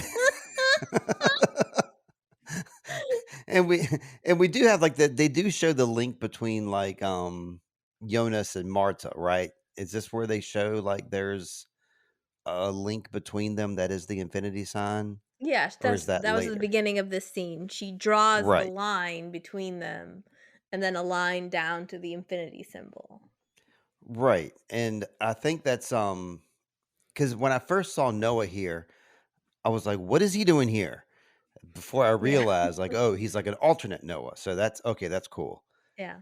So this scene that shows that, Jonas and Marta are connected and they have like the infinity symbol between them. They are the only two who have actually gone inter worlds. Nobody else has stepped into like a world 1 or world 2 situation with the exception of Marta and Jonas. Claudia. Has Claudia slipped over into, is that true? Like interworlds? I guess that's I coming don't, up. it might be coming up. But so far that's all we've seen. And the unknown too. Yeah. Um and that I think that's the other point that I wanted to make is like those are the only 3 that we've seen so far. Ooh, that little, like, mother, father, son, those 3, you're like, little family unit." Oh, Little baby unknown. Little baby unknown with a little cliff lip. So cute. not cute, not cute at all. I He bet he probably was had a that mean cute look in the grate. baby. Yeah. He wasn't a cute kid, so he couldn't have been a cute baby. Yeah. This is a weird like, the order he mentions these names to is interesting, though. He says, um yeah, him, you gave him life and he will give us ours. So the unknown, and then they say Agnes, but he and Agnes, give birth to Trant. Like, so it's not like we're going down, it's like across and down. He says him and Agnes, Trant, because like Trant is their child. Mhm. Then he says Yana, so Trant and Yana make Ulrich. And then Mhm. Ulrich and Katerina make you, meaning Marta. Mhm. So it's just kind of Okay. I just think it's interesting that he's like, it's not like he's going, father to son. He's like going over and down, over and down, over and down. So, I didn't even make that um, connection at all. I just thought he was just naming everybody that's part of the loop. But yeah, yeah. they are in nice little order. Okay, so then we warp back to World 1. Egon comes home with flowers. Doris is on the stairwell waiting for him. He sits down next to her, although there's not much room. He apologizes for his behavior because I liked how he kind of like he had to like really shrink up and sit, squeeze between her and the stairwell. Yep. He apologizes for his behavior that morning. Now that he's done with Hannah, he's desperate to make amends. But she tells him she knows about his affair and wants a divorce. There's just too many secrets. She repeats the words of the unknown. The ways of the heart cannot be explained. It does what it wants. Despite the threatening behavior of the unknown, Doris has been freed by his words. He's become her patron saint in a way. Like a impetus, like a origin of of her wanting to leave the dude here, Egon. Good Yeah. timing too, because he's just been a real jerk to Hannah, so he kind of deserves it. Um, he's got his flowers all upside down, like almost the entire scene, and I thought that was pretty telling. That they almost the whole time he's holding these flowers by the thorn, with like the beautiful flower part like facing the ground. Um, Mm, symbolic. yeah, that is interesting. Yeah, this I mean, now these 2 aren't a mirror for, like, Ulrich and Katerina exactly, but they are in the same house where this is the same house where Ulrich Mhm. has to tell well, Katerina is the one that finally says, "I know you're having an affair." Right. And both so same house and also same, woman. Both of them were sleeping with Hannah. Oh my god. Anna, what are you doing? So, yep. The show, I'm telling you, it's so awesome. Hannah, Hannah, Hannah, yeah, what are you doing? Okay. So, Hannah rings the bell. Speaking of Hannah, she rings the bell Mhm. at the door labeled Obendorf. The door is answered by a very shy teenage girl who lets her in. Both of them sit in chairs outside the door. This is the waiting room. She tells Hannah that her mother told her that the aborted babies go to hell. Hannah refutes this theory since she doesn't believe in hell. The girl introduces herself as Helene, meaning Helene Albers, future mother of Katerina. And let's remember that Hannah is going by the name Katerina. So, Right. This is just a wild origin scene all around. Yep. yeah, lots of origins here. The name startles Hannah and they shake hands. Hannah introduces herself as Katerina. Helene loves that name. Of course. Helene recognizes the St. Christopher pendant. It's comforting to think of someone carrying them on their journey. The door opens and Mrs. Obendorf calls Helene in. Is this the mother of Jurgen? It's a related relation, but at first I was Yeah. thinking, "Oh, this is um I don't remember what I was thinking." But I was like, "Okay, this must be his mom." Sure. I Yeah. mean, always the open doors behind the scenes. And you really definitely get the feeling here. You were talking about Inez, and we're wondering like if Daniel Conwald might have, um, might have sexually abused her. It's obvious that Helene here, she's not a. I get the Yeah. vibe that she's not a sexually promiscuous person, and I also get that like she's not there by choice. She's not having sex by choice, and she's also not here really by choice. But I think she's been here before. So, I mean, I think it just helps to see like why Katerina's mom is such a horrible person. It it doesn't give her a pass to smack her kid upside the head and be awful like she was, but I mean, it does kind of give you some sympathy. And I don't know, this was a really neat scene just all around. Mhm. Yeah, we do get some insight into the dreadful Helene. Um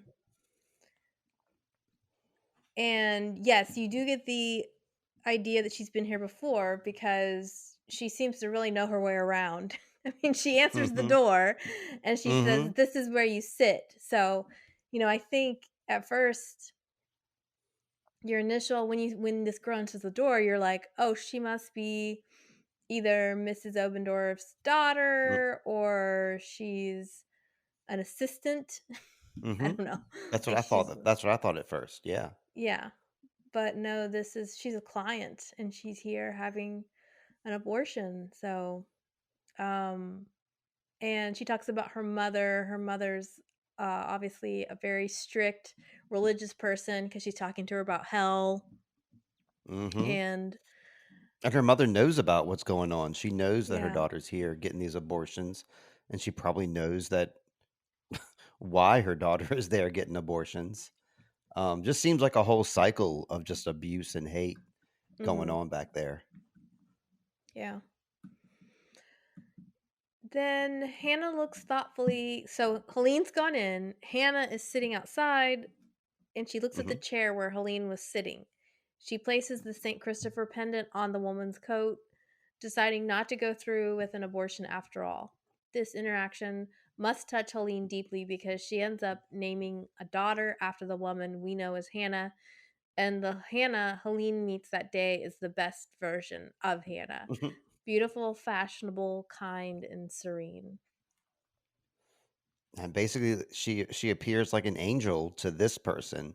Like Mhm, Helena's perception of Hannah is that she's an angel that gave her this necklace and said these kind words to her, and mhm. you know, yeah, it's just really neat. And then she named her daughter after this angel.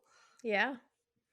Gives her hope that maybe there's no hell, and Hmm. she's also just, she looks beautiful, and Helene's just like, "Wow, that woman," and she comes out and the woman's gone. So yeah, she probably Right. did think she was an angel. Maybe she's Mrs. Saint Christopher Christopher S herself. Hmm. She probably did have some kind of Yeah, deep seated, fantasy about it. Yeah. yeah. Especially you get the feeling her life was probably pretty crappy, Yeah. all told. Definitely. So, let's see if I have anything else to say about this. Yeah, it was just so it was when she kinda says, "My name's Helene Albers," and Katerina just sorry, Hannah just gently takes her hand. And we've already talked about how Hannah has this weakness for strays, and Hmm. when she meets strangers, she tends to be very kind. So, yeah. Correct. It's a crazy scene altogether. The best of Hannah. That's right. Yeah, and she doesn't, this is where she keeps the baby. So it changed Hannah's life to an extent too, you know. So Right. why do you think she changed her mind? I don't know if it was fear. I don't know if this interaction had something to do with it, but Mhm. it I didn't think so much about why she changed her mind as to I was wildly thinking, who is her baby? Who is her baby? I was like doing all this math. Like, not that it matters because we're talking about a time travel show, but I was trying to figure out who was born in 1954 that she could have given birth to here. And I came up short, and I know now because of spoilers for the future. Um, but as of right now, it's really confusing because you're wondering, like, wow, so so she does have the baby. What happens to that baby? Mhm. It's neat, but as to Yeah. why she did, I don't really see any clues, or I didn't see like any kind of like aha moment in this interaction that would have done that. Did you? Yeah, I mean, I guess I have a possible thread of something. I don't know if it's anything or Okay. not. But earlier the doctor says that things are gifts, right? He gives her this thing Oh. about you know, sometimes things show up unexpectedly as gifts, but they're gifts nonetheless. And then when she meets this little girl, she says that she talks about it's comforting to think of someone carrying them on their journey. Helene says that. And then Mm. so I don't know if Hannah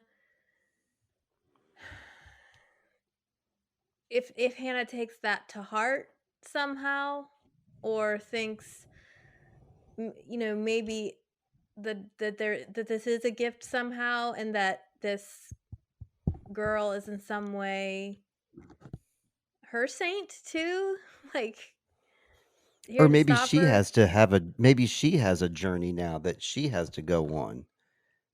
I mean, she hears the name Albers too, and Right. I don't know if she's that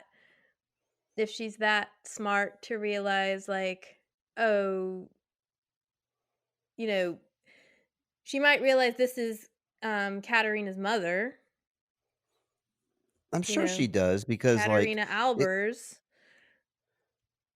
the show makes sure that we know, so I guess Hannah is supposed to know too.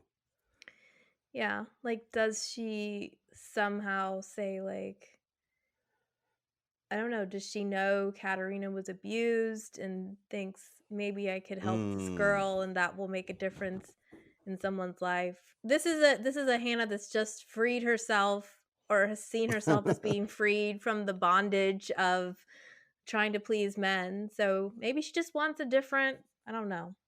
I'm going to turn over a new leaf and yeah, do what Egon doesn't expect me to do. I don't know. But Why interesting would you do question. anything to spite Egon? He seems like such a nothing. He doesn't deserve that kind of spite. Not well, it's not despite Egon really. It's like the whole male race. Okay, that makes Like, more sense. yeah, maybe she meets Helene, gets pissed off thinking that somebody could do this to this young girl. The this girl is having to go through this, and she doesn't like that for her gender. Like Hmm. maybe she's just like mad at men in general and thinking, man, these men are creeps. Like, here's this teenage girl, and just on principle, I'm not going to go through with this procedure. I'm going to have the baby. I'm going to try to be a good mother and raise my daughter to be strong. Yeah, Right. I don't know. Okay. I like that theory. I like to think Hannah is trying to do better. Yeah. Yeah. All right, so Egon. Egon sits at the table getting drunk. Claudia What and a tough Trant guy. Claudia and Trant come home and find him there. Something about his behavior alerts Trant that he needs to usher Claudia and himself as far away Hmm. from Egon as possible. He's probably seen this before, and they go upstairs. Yeah, I got the feeling that he's seen this before too. And here is the origin of the new Egon, The new the new Egon. drunk, sad Egon who doesn't do anything. Hmm. This is the start of him. Yeah. All right, so then we'll move on from this depressing scene. Yeah. Sorry. Okay. Yeah, no, I mean, I guess I was just thinking about our both of us have, well, especially me, have sort of a weird relationship with Egon in general in this show. Like, he seems like a goof. He's like a dork. He doesn't like teens. He doesn't like he doesn't like teens that he views as satanic and but he try at one point he tried. He was a good cop. Yeah. Yeah, at one point. Yeah, he tries periodically. Yeah. And he goes off the deep end, but you know, later in life he does almost put it together. All right, so Burn Doppler opens his front door to find the building permit sign for the power plant. Totally legal, totally above board. No problem here. Totally normal. This is how the world works, Steve. They just show up in the middle of the night, a permit signed, all pretty for you. I mean, on some level, it's probably very true. Someone I shows up, makes a threat, and all of a sudden, your amendment has passed, or I know whatever it you were happens. looking. Yes, Absolutely. Yep.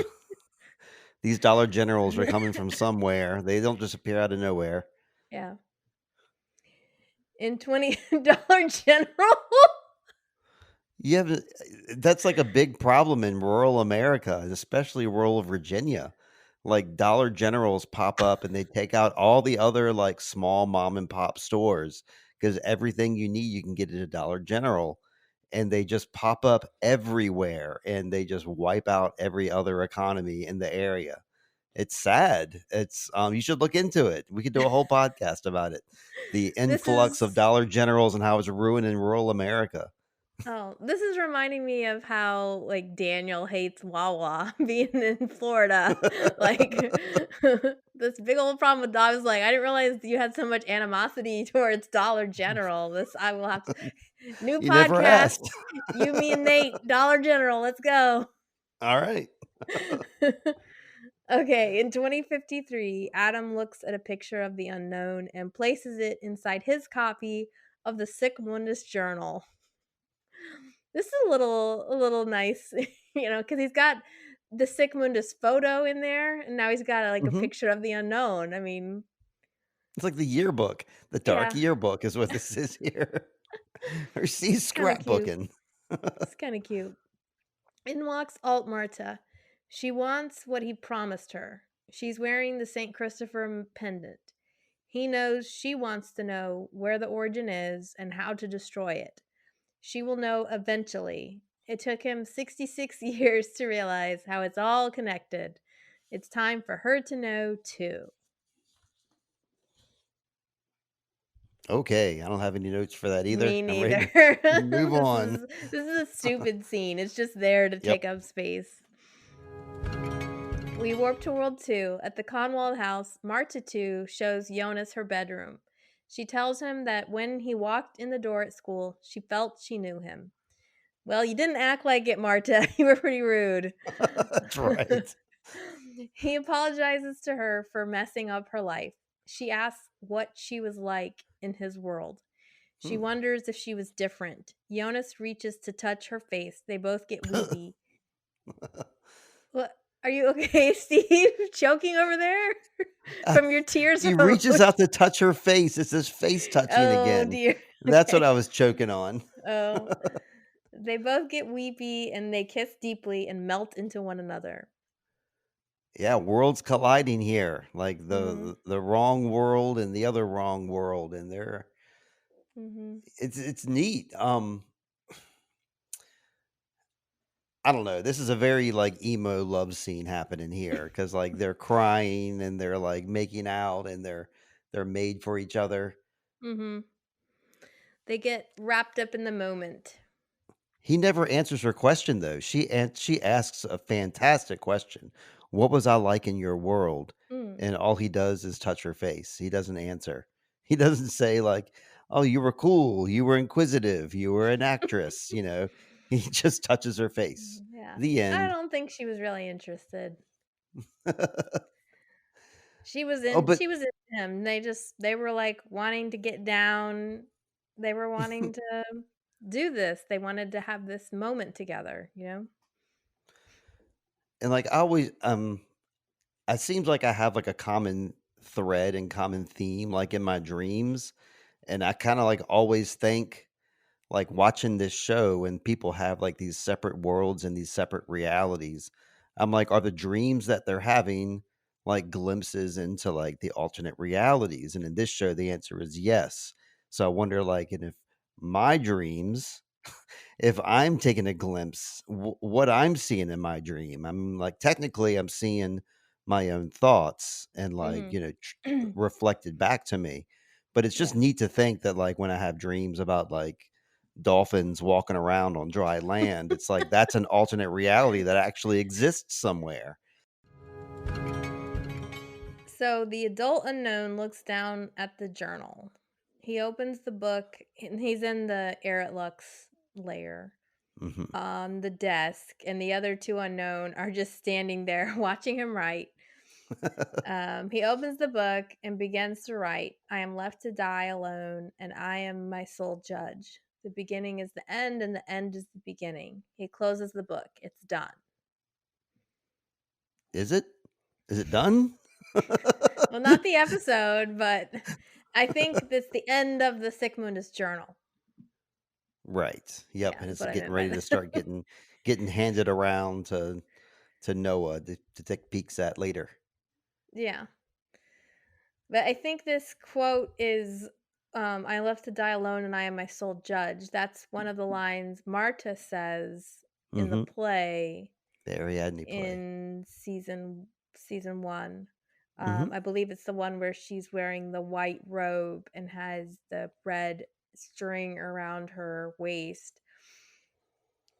But it's a very lonely, like you mentioned the emo love scene. Yeah, it is kind of emo, but it's like here's the here's Jonas and Marta making love, and then here's the unknown writing these very desolate Mm. words in this journal. Okay. Yeah. I But I didn't even make that little guess, tie-in. That's a good tie-in. yeah. So Another little tie-in, Steve, is that the montage song for this time is the Labyrinth song by Asif Avidan, Mhm.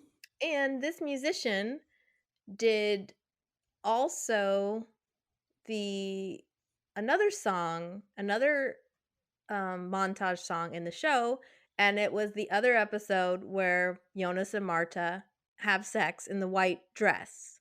Oh, see, That that's was that's that's the my favorite one, season Twisted 2, Olive episode 6. Yeah, Twisted Olive Branch.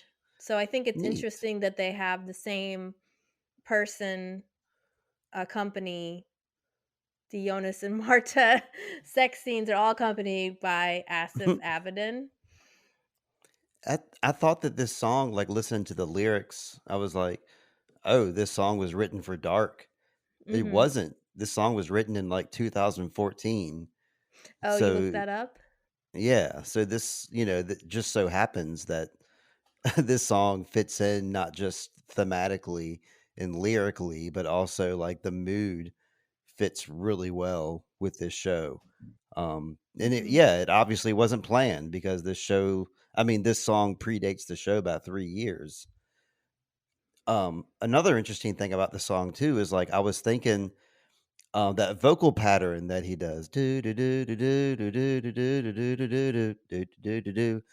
I Mhm. was, like, thinking that vocal pattern was, like, familiar, and it was kinda racking my brain trying to figure out what it was, and then when I researched the song, the answer was provided for me because this guy is really influenced by Jim Croce Mhm. Croce? And, the Jim Croce song, "The Stranger," has the exact same, like, vocal pattern. It does the exact same thing. Hmm. Um, so he and Avedon, credits Jim Croce in the song too for, like, it's kinda like an Mm. honorific thing, like, I'm gonna use this vocal pattern in honor of him, not ripping it off, but, because I dig him, and he, gave him credit for it too. Mm. Yeah. And the song is pretty depressing. The lyrics of the chorus say, "Oh Ariadne, I'm coming. I just need to work this maze inside my heart. I was blind. I thought you'd bind me, but you offered me a chart. Oh Ariadne, I just need to work this maze inside my heart. If I'd known that you could guide me, I'd have listened from the start." Mhm. And I think about this Jonas and this Marta and how they're Mhm. trying to work things out, and there's like the maze inside the heart, and they kind of this is a moment where they're reaching out to each other, um but yet they're not, this Jonas and this Marta aren't in love like logically. They haven't given each other their hearts. They're both, I mean, especially Jonas, Mm. he's still so connected to his Marta. Um, but in a way, this Marta, the one that's in front of him, is kind of his guide right now. Like she's the guiding Mhm. light Right. that's keeping him grounded, but his heart's not fully in it. So this is a very sad song. There's like a lot of longing in this song, I guess is what I'll Oh, say. yeah.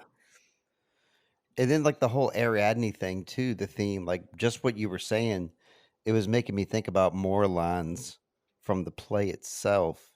Mhm. Um, I remember they were saying, like, that we're cut by the sharpest blade, so it's like their worlds were cut in half, but we're Mhm. still connected by a tiny thread, so they Yeah. still have that little connection through their dreams, and they're still, like, drawn to each other. Right. Some things left behind that couldn't be severed. Yeah. Yeah. Us, baby. So, of course, we have a series of images. Hannah walks out of her 1950s room with the time machine suitcase. Mhm. Marta and Jonas undress and begin to make love. Egon drinks alone, flowers on the table. Doris holds the yellow dress and inhales deeply. Trant sits on his bed and looks at his scars. Claudia comes in and closes the door behind her. She removes her nightgown, taking what she wants. Yana looks at the ceiling holding the bracelet. Yeah, Claudia's really trying hard here to stake her claim Mhm. in Trant because she knows that Yana is like a threat now. I think that's Yeah. like why she's doing this because she's afraid that Yana's going to take Trant away. Yeah. But they But do. Yana has that token of him though. Like while that's Yeah. happening, it's like, Yeah. okay, well, she's taking off his clothes. It's Yana that's sitting there with the gift. So we It's know that true. she's kind of the winner. Mhm. But I mean, why she's doing it now, we don't really know that this hasn't happened already because we know like Trant pulled his pants down in the woods. So has there been maybe, unless that's only been the Trant show? I you think that that's the gist that I got is like they made some kind of they had a conversation ahead of time, like, hey, when we're walking in the woods, you know, show me your penis. Then they're Mhm. walking in the woods. He shows the penis. Okay, done deal. I think that was it. I think that this is the next step, personally. Okay. But I could be wrong. They don't give us anything. But I kind of get the impression that this is the first time this happens because of the Yana interference and Yeah. Claudia's playing double interference. I think out of all these images here, the thing that's probably the most interesting is like, where's Hannah going now? Yeah. Yes. Pregnant and with that time machine. That is absolutely the most intriguing. I Mhm. was gonna tell you that you were wrong, though. Doris is holding up the yellow raincoat, and she's smelling the the What? yellow raincoat. No. Okay, so we warp back to World 1. Adam walks into his bedroom in the Conwald house, the same room that we saw Jonas and Marta in. Alt Marta is Mhm. with him. He tells her, but of course, this is the post apocalyptic Winden. Yes. He tells her that this is where it all began in her world. He shows her the journal. Her older self sent them back for one purpose, not to stop the apocalypse, but to create the origin. He grabs her hand and places it on her stomach. This is the origin. Her son is the origin. Right. So, yeah, apparently that's the whole reason. Like, this whole thing about was it the black ball of goo? Was that the reason that Martha went back and all this other kind of stuff? Like, this is the real reason, so they can meet and get together. Mhm. The 2 different worlds, that is. Yeah. Yeah, it's kind of, it's a little creepy that they're back in this. It's like here's Alt Marta and Adam. So it's just kind of weird and haunting that we have Adam, who is a version of Jonas, and Alt Marta in this room, Right. and yeah, and then we know that the Alt Marta, she was the one in 1888, Mhm. um, was supposed to drop off the ball of goo, Mhm. and the reason she did that is because she was promised, "We'll show you where to find the origin." Right. Then when she does her job and comes back, then they're like, "Well, here's the origin, it's your baby." And Right. yeah, not the news she was expecting. Is this, I guess she's just finding out she's pregnant. Yeah, I guess that does make it a little more clear. I didn't really feel the need to, like, really clarify because I thought it was pretty clear, what was happening in the scene, and the way you explained it and how we've been talking about it. But, yeah, to make it a little more, Yeah. Well, I cut and had dry, to that was a yeah, good I mean, that was a good way. I finally had to sit, for me, one of my big question marks of the whole show is trying to untangle Marta's timeline. Okay. And we're gonna get a lot of stuff about Marta later in season 3 that help us clarify, but even when they clarify it, which you have to kind of understand it and comprehend Mm. it too. So I sat down yesterday and I was like creating a history of Oh, like, okay, when we see the Martas, what order are things happening for Marta? And that helped to kind okay. of clarify it. But yeah, like because it can be a little confusing to what we have these different, Oh, sure. Martas. Like, yeah, There's all kinds of different stuff that'd be yeah. confusing. For me though, I kind of kept track of the Marthas pretty easily, just for me. I'm wondering if I'll be able to clarify that well when we get to these Hmm. points to Yeah. explain it to you. But to me, it seemed pretty clear because there was like these key things that were really insignificant that would happen that would help with the timeline. Cutting her hair, getting the scratch on her face, getting the cut on her face. Um, I don't know. I But thought there's those stuff at things this really point that haven't helped even clarify it. happened. Right. That's Yeah. right. Okay, so we warp back to World 2. The family tree is emblazoned in marble on the floor. So where it was on chalk on the walls in the apocalypse, in this world it's a big, it is in stone and cut on the ground. Yeah. The unknown steps forward, gazing at the Adam and Eve painting. The end. Oh, that's where it ends. Okay. I was So like, that what am the I big doing? really the big ending is like what you discussed before already for us. So this was just a linking to show us um some more, proof or clarification as to who the unknown is and how he came Mhm. to be. Yeah, and then they say her son is this is the origin, your son is the origin, and then Mhm. they immediately cut to the unknown. To like if you haven't figured out what they mean by now, da ta-da, so they put a pin on it there at the end. So Right. That's something that me and Lindsay were talking about before we started recording. Is like I was wondering if that was clear enough that the unknown here is Adam and Martha's child, and we decided that yes. I mean, they were pointing us in this direction. Um, Lindsay came to that conclusion at this time. I did as well. So I think the watcher of the show and the listener of this should make that same conclusion too. So, with that in mind, now it's time to start thinking back to the times you've seen the unknown, knowing that he's Martha and Jonas's link between the two worlds. That's when the unknown's existence is a little bit more interesting to me, knowing now what we know. mhm. Because Yeah. before it's like, where'd he come from? Who is he? It's like, Yeah. oh, he's the creation of two alternate worlds, and he's the missing link of the two. Yeah. And now we kind of might understand better why Adam might have a picture of him in his book. It's like He's my little a boy. picture, yeah, a picture of his son that he keeps with him, Cute. even though for him this is a A despicable tool. thing that he wants destroyed.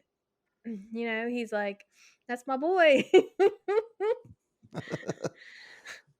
That's cute. But yeah, what else? So when you say connecting that to what the unknown has done, like what kinds of things do you mean? Well, he's stepped in and started burning down Adam's world.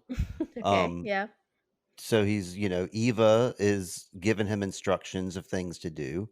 So yeah, Eva's like his mom. right. So it doesn't seem like they have like a familial relationship, but I suppose they do of some sort. He was Mhm, questioning her at right. one point. That's the first time we saw him. So he's questioning his mom right to her face. Mom. And questioning about her about why didn't you tell Jonas? So which is his dad. You could have at Right. least told him who the Yeah. origin is. Like, so the person he questions him about is his dad. So, yeah. But Yeah, and like we'll mhm. see more stuff with him later, but we know that he's tinkering around with the nuclear power plant, getting the permit pushed through, getting the keys to the volume control system. Yeah. Um Oh yeah, Um, he oft burnt, so that obviously has something to do with the power plant. It Something comes into play there. Um, so I have a couple of paragraphs here at the end before the okay. questions. Okay. So I just said, obviously, this whole episode is about the revelation of the origin. They want to keep us guessing the whole time. Marta and Jonas are wrong, and their love has created a monster. The Minotaur Oh. himself, the unknown. They give the Minotaur an air of humanity in this episode. He carries an air of sadness, and his final quote hints at a creature who is totally alone. And that is why he keeps his own company. Jonas and Alt Marta become one in this world and create a life. Because we met Marta 1 first, it's easy for us to think of this Marta as the copy, the lesser Marta. But what if Mhm. Jonas was drawn to Marta 1 because she reminds him of this Marta? This Marta and Jonas have a similar path. Marta Mhm. 1 could never relate to what Jonas was going through. She was a phenomenal actress in the school play, but Marta 1 mostly just wrung her hands and pined after Jonas. This Marta has actual worries and feels more like his match. She now carries the weight of a world on her shoulders, the same as him, and their union is poignant and emotionally resonant in a way that Marta 1 never was. Wow, good stuff. Yeah, this is the first time I'm hearing this, so I'm kind of taking it in. Mhm. um, that makes me think about the fact that it's interesting that Martha is attracted to like the future version of Jonas, who has already been hung and already been through some crap. Like when she meets him in episode 6, and he makes that impression upon her. That's like the wrong Jonas technically that she's attracted to. So Mhm. it seems like here, like you're saying kind of the same thing. Like Jonas is actually attracted to the qualities of a different Marta, Mhm. but he's just drawn to Marta because he is drawn to Marta. You have the I think knowing just like this Marta is the one that has to do more of the stuff we see Jonas do. They are actually the perfect match, not the other Sure. Marta because the other Marta like she just couldn't relate. She never could understand what Jonas was going through. But this Marta does, and she's getting more and more all the time. And I think too, like she's the Marta 1 is the Marta he met first. And so you're like, well, I'm attracted to this Marta because she reminds me of the other Marta, but what if you're actually attracted to that Marta? This is like multiverse stuff. It's like, what if you're actually Mhm. attracted to this Marta because she reminds you of this Marta? Like so It's a it's good question. Yeah. which one are you really which one do you really like? And I mean, Aunt Marta is awesome. She's got like the bob and the black clothes. She just Mhm. snappy dresser. And like I Mhm. said, other Marta just sat around and wrung her hands a lot and was like, "Where's Jonas? Where's Jonas?" And she didn't do much except for the play, and she had a hunger strike going for her at the beginning. Just That's right. Yeah, Alt Martha seems like she's driven on a mission too, and like she has yeah, determination behind her eyes. That's yeah, right. Okay, I'm with you. yeah. So who really is? Yeah, really is the perfect match. I also want to talk about this idea of the origin. Come back to this. Okay. um, okay, so they're thinking of the origin as the unknown, this person, but I'm kind of like what I'm seeing is the origin is actually Jonas and Marta, Okay. and because like okay, in World One, Marta is killed. Right. It's that moment that Alt Marta shows up. So Jonas and there always Mhm. has to be a Jonas and there always has to be a Marta. Um, Okay. so then he gets dropped off in World 2 and then he connects with Marta 2, who's actually Alt Marta, but slightly different. Okay. But the origin, instead of thinking of the origin as the unknown, I think we should think of the origin as Jonas and Marta, as like as an entity that are drawn to each other. Well, sure, but like their child would be like a manifestation of the two of them together. Right, but where their connection would still exist even if the origin didn't exist. Correct? Oh, yeah. Yeah, sure it would. Yeah. I would think so, yeah. But I don't know, maybe it cycles back into itself. Mhm. I hope not. But I don't know, we could go even further back and say the origin is, when when Jonas was birthed or when Mikkel went through or. Or when Michael hung himself, Right. that Yeah, that's was another that was the point. very first origin, That quote was unquote, that we saw in the whole movie, right. in the whole show, right? That was a false origin too. Like that's what Yeah. Jonas thought started everything. But that's not actually true. We found out later. Yeah. And what other origins, what other moments have people said like this is where it all began? In the cave, Mikkel Alt Marta disappearing. says Alt Marta says this is the day we first met. This is where it all began. This is the day we first met. Yeah. I think the sick I mean, you mundus like layer they've said before, this is where it all began too. or the first time that the time machine actually worked. Mhm. Yeah. But no, I mean, I think Jonas and Martha. I think we don't need to deviate. I think they're the center of the worlds. I believe that. I'm not going to disagree with you. I think that you're correct. That they do encompass the origin. That their love story is the origin. Mhm. And I guess the only other thing I'll say is I wondered if the tie in to Hannah's baby I mentioned is that Right. they talk about her baby as a gift, even though it doesn't seem like it. And here's the unknown who's like a monster, quote unquote. But is Hmm. the unknown a gift? Like Not to me. But I mean, I don't see because him as a there's like gift. baby, That's not they how I would describe him. yeah, but I mean, the whole thing is they want to, like, Hannah was initially like, "Why would I want this child? Because this wasn't what I planned." And Right. now it's like she's become the gift and maybe the thing that will keep her going, next leg in her journey. And ultimately, Marta must excuse me, so sorry. Hopefully you can edit all this crap out. Ultimately Marta decides, the unknown is a gift because she doesn't abort him. She has him Hmm. and she wants to continue to him to be in the world, even though Adam's trying to get rid of him. So, Right.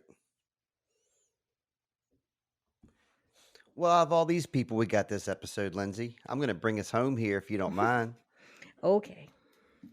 Who are you loving the most? Who's your favorite origin this this episode? Do you have one that stands out to you?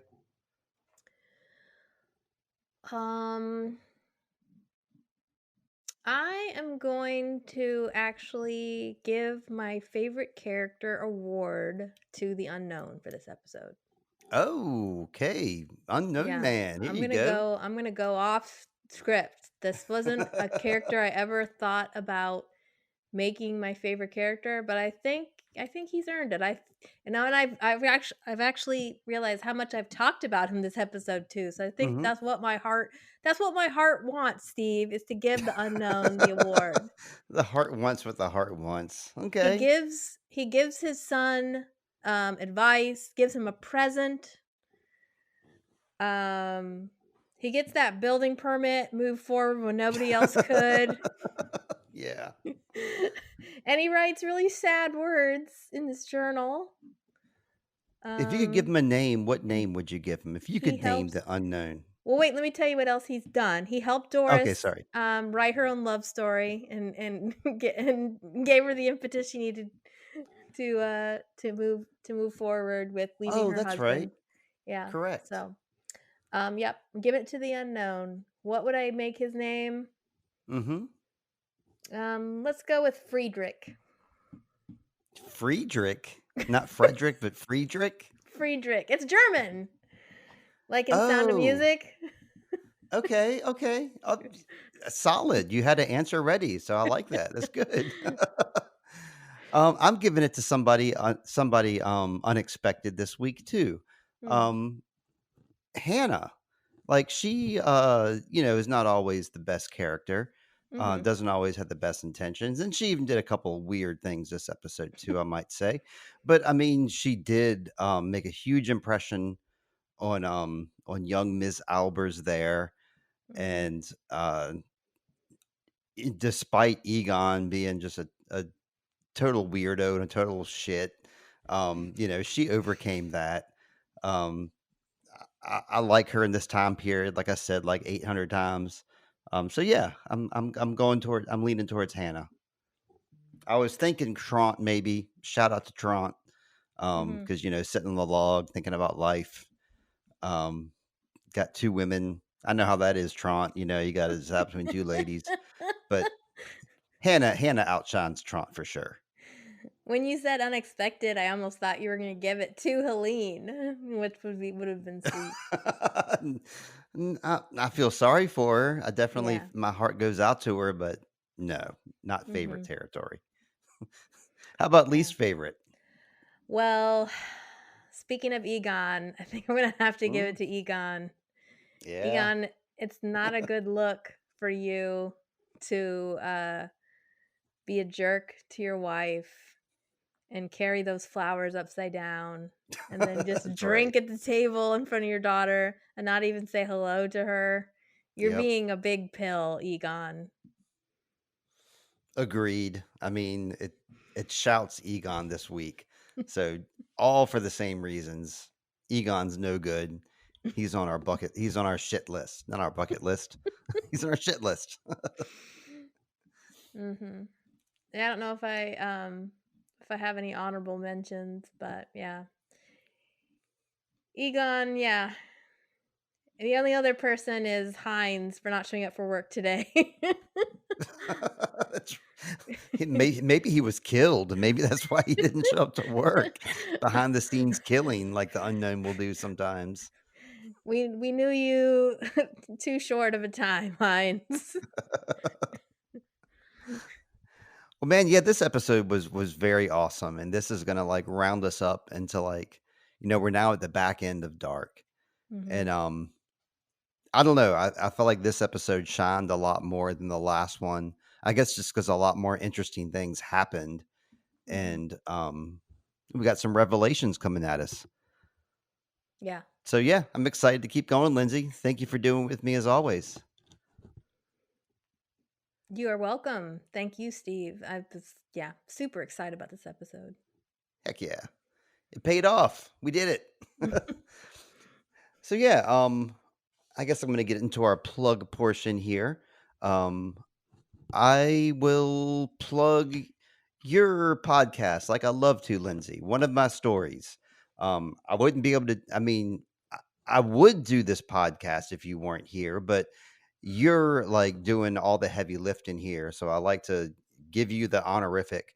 Um, I listen to your podcast on a regular basis because I like movies. I like your reviews of movies. I've always listened to movies reviews, and you fit right in there. The last podcast you released was a review. It wasn't a review. It was a discussion about the movie The Mission, which I haven't seen because a lot of people can't see it yet because it's only like for critics like yourself available. And just, how did you see it? Did you see a screener or did you have to go to like a Yeah, I underground got an theater somewhere? announcement. I got an announcement and they sent me a link to watch it, but it should be Okay. available to watch either the 8th or the 10th of this week. It'll be on Disney Plus or Hulu. It's a National Okay. Geographic documentary, so usually those are on Disney Plus. Well, I'm not plugging the movie The Mission. I'm Okay. plugging your podcast discussion on The Mission because I thought y'all had a great discussion. You did it with a friend of yours who's also a film critic, Mhm. and the topic of the movie the discussion is a missionary that you told me his name was John Cho, and he was the subject of the news, like, years back. I knew the story of him. You guys go into a lot of details about that, and you go into your own, like, relationship with religion and mission work, and I thought it was great. I learned a lot about you, so I think listeners of this podcast would benefit from listening to that, discussion. So that's my plug for the week, is to listen to that particular episode of one of my stories, Lindsay's The Mission. Thank you, Steve. Yeah, I like that was a good episode, a good discussion. I do recommend the movie as well, but I think even if you don't watch the movie, it's not one of these it's not one of these things that you'll be spoiled by because it was an event in the news. John Mhm. Chow is the guy's name, and he was a missionary who was killed trying to spread the gospel, quote unquote, to the North Sentinel Islands. So it was a noteworthy event when it happened, and this That's documentary right. kind of looks at his story. How did he grow up, and what are some things that influenced him, and then kind of uses his story as a springboard to talk about missions work in general and is it a good thing or not. And the movie kind of wrestles with that, shows a lot of perspectives, and yeah, I think it's a fascinating movie, and it's getting a lot of attention in the film festival circuit right now. But yeah, I enjoyed recording that episode with Andrew Sweatman from Art House Garage. So Yeah, that's right. Give him a shout mm, out. yeah, I wanted to jump in that conversation too so many times because I've got my own relationship, like, with the church and, like, with, Christianity and mission work, but yeah, yeah, y'all's discussion was awesome. I loved it. Did thank you you. have any plugs this week? Anything you wanted to bring us home with? um I guess I wanted to say that Maestro is in some theaters, but no, I don't think I have anything. I was like, do I have anything? I need to release my review of Maestro. I did see The Color Purple last night, and that was a very worthy movie. So that's another one you can look forward to seeing. Um, Oh, and Godzilla minus one. I don't know how many of our listeners are into kaiju, but Godzilla minus one is an awesome movie. If you're into Godzilla, you definitely want to see it. But even if you've never been, I think it's actually going to be in one of my top 10 movies of this year list. I think I liked it that much. So, You should join James's Marshland Media Kaiju Fest next year because he always has four different people on to discuss kaiju movies, and there's your in right there, oh, that's discussing interesting. some Godzilla. Because I was on there talking about a kaiju movie, a gore movie where they did a kaiju kind of thing. hmm Anyway, just Yeah. just trying to get more connections made, Lindsay. That's all. Yes. Well, thank you, But yes, Steve. well, thank you, Lindsay, for always joining me again. I'm going to wrap us up here so we can get out for the evening and end our podcast, and we can get on to episode 5 next week. I'm excited. hmm But yeah, thanks again as usual. Hope you have a good evening, Lindsay. Yes, Steve, and I hope you find water and shade and Hmm? a Hmm? and some really nice stuff. What? And Some really nice stuff. I hope you find a bracelet that somebody Mm. gives you that doesn't want to know their parents anymore. Okay. Thanks, Linz. And you and everyone else, water and shade and shoes. Bye. Bye.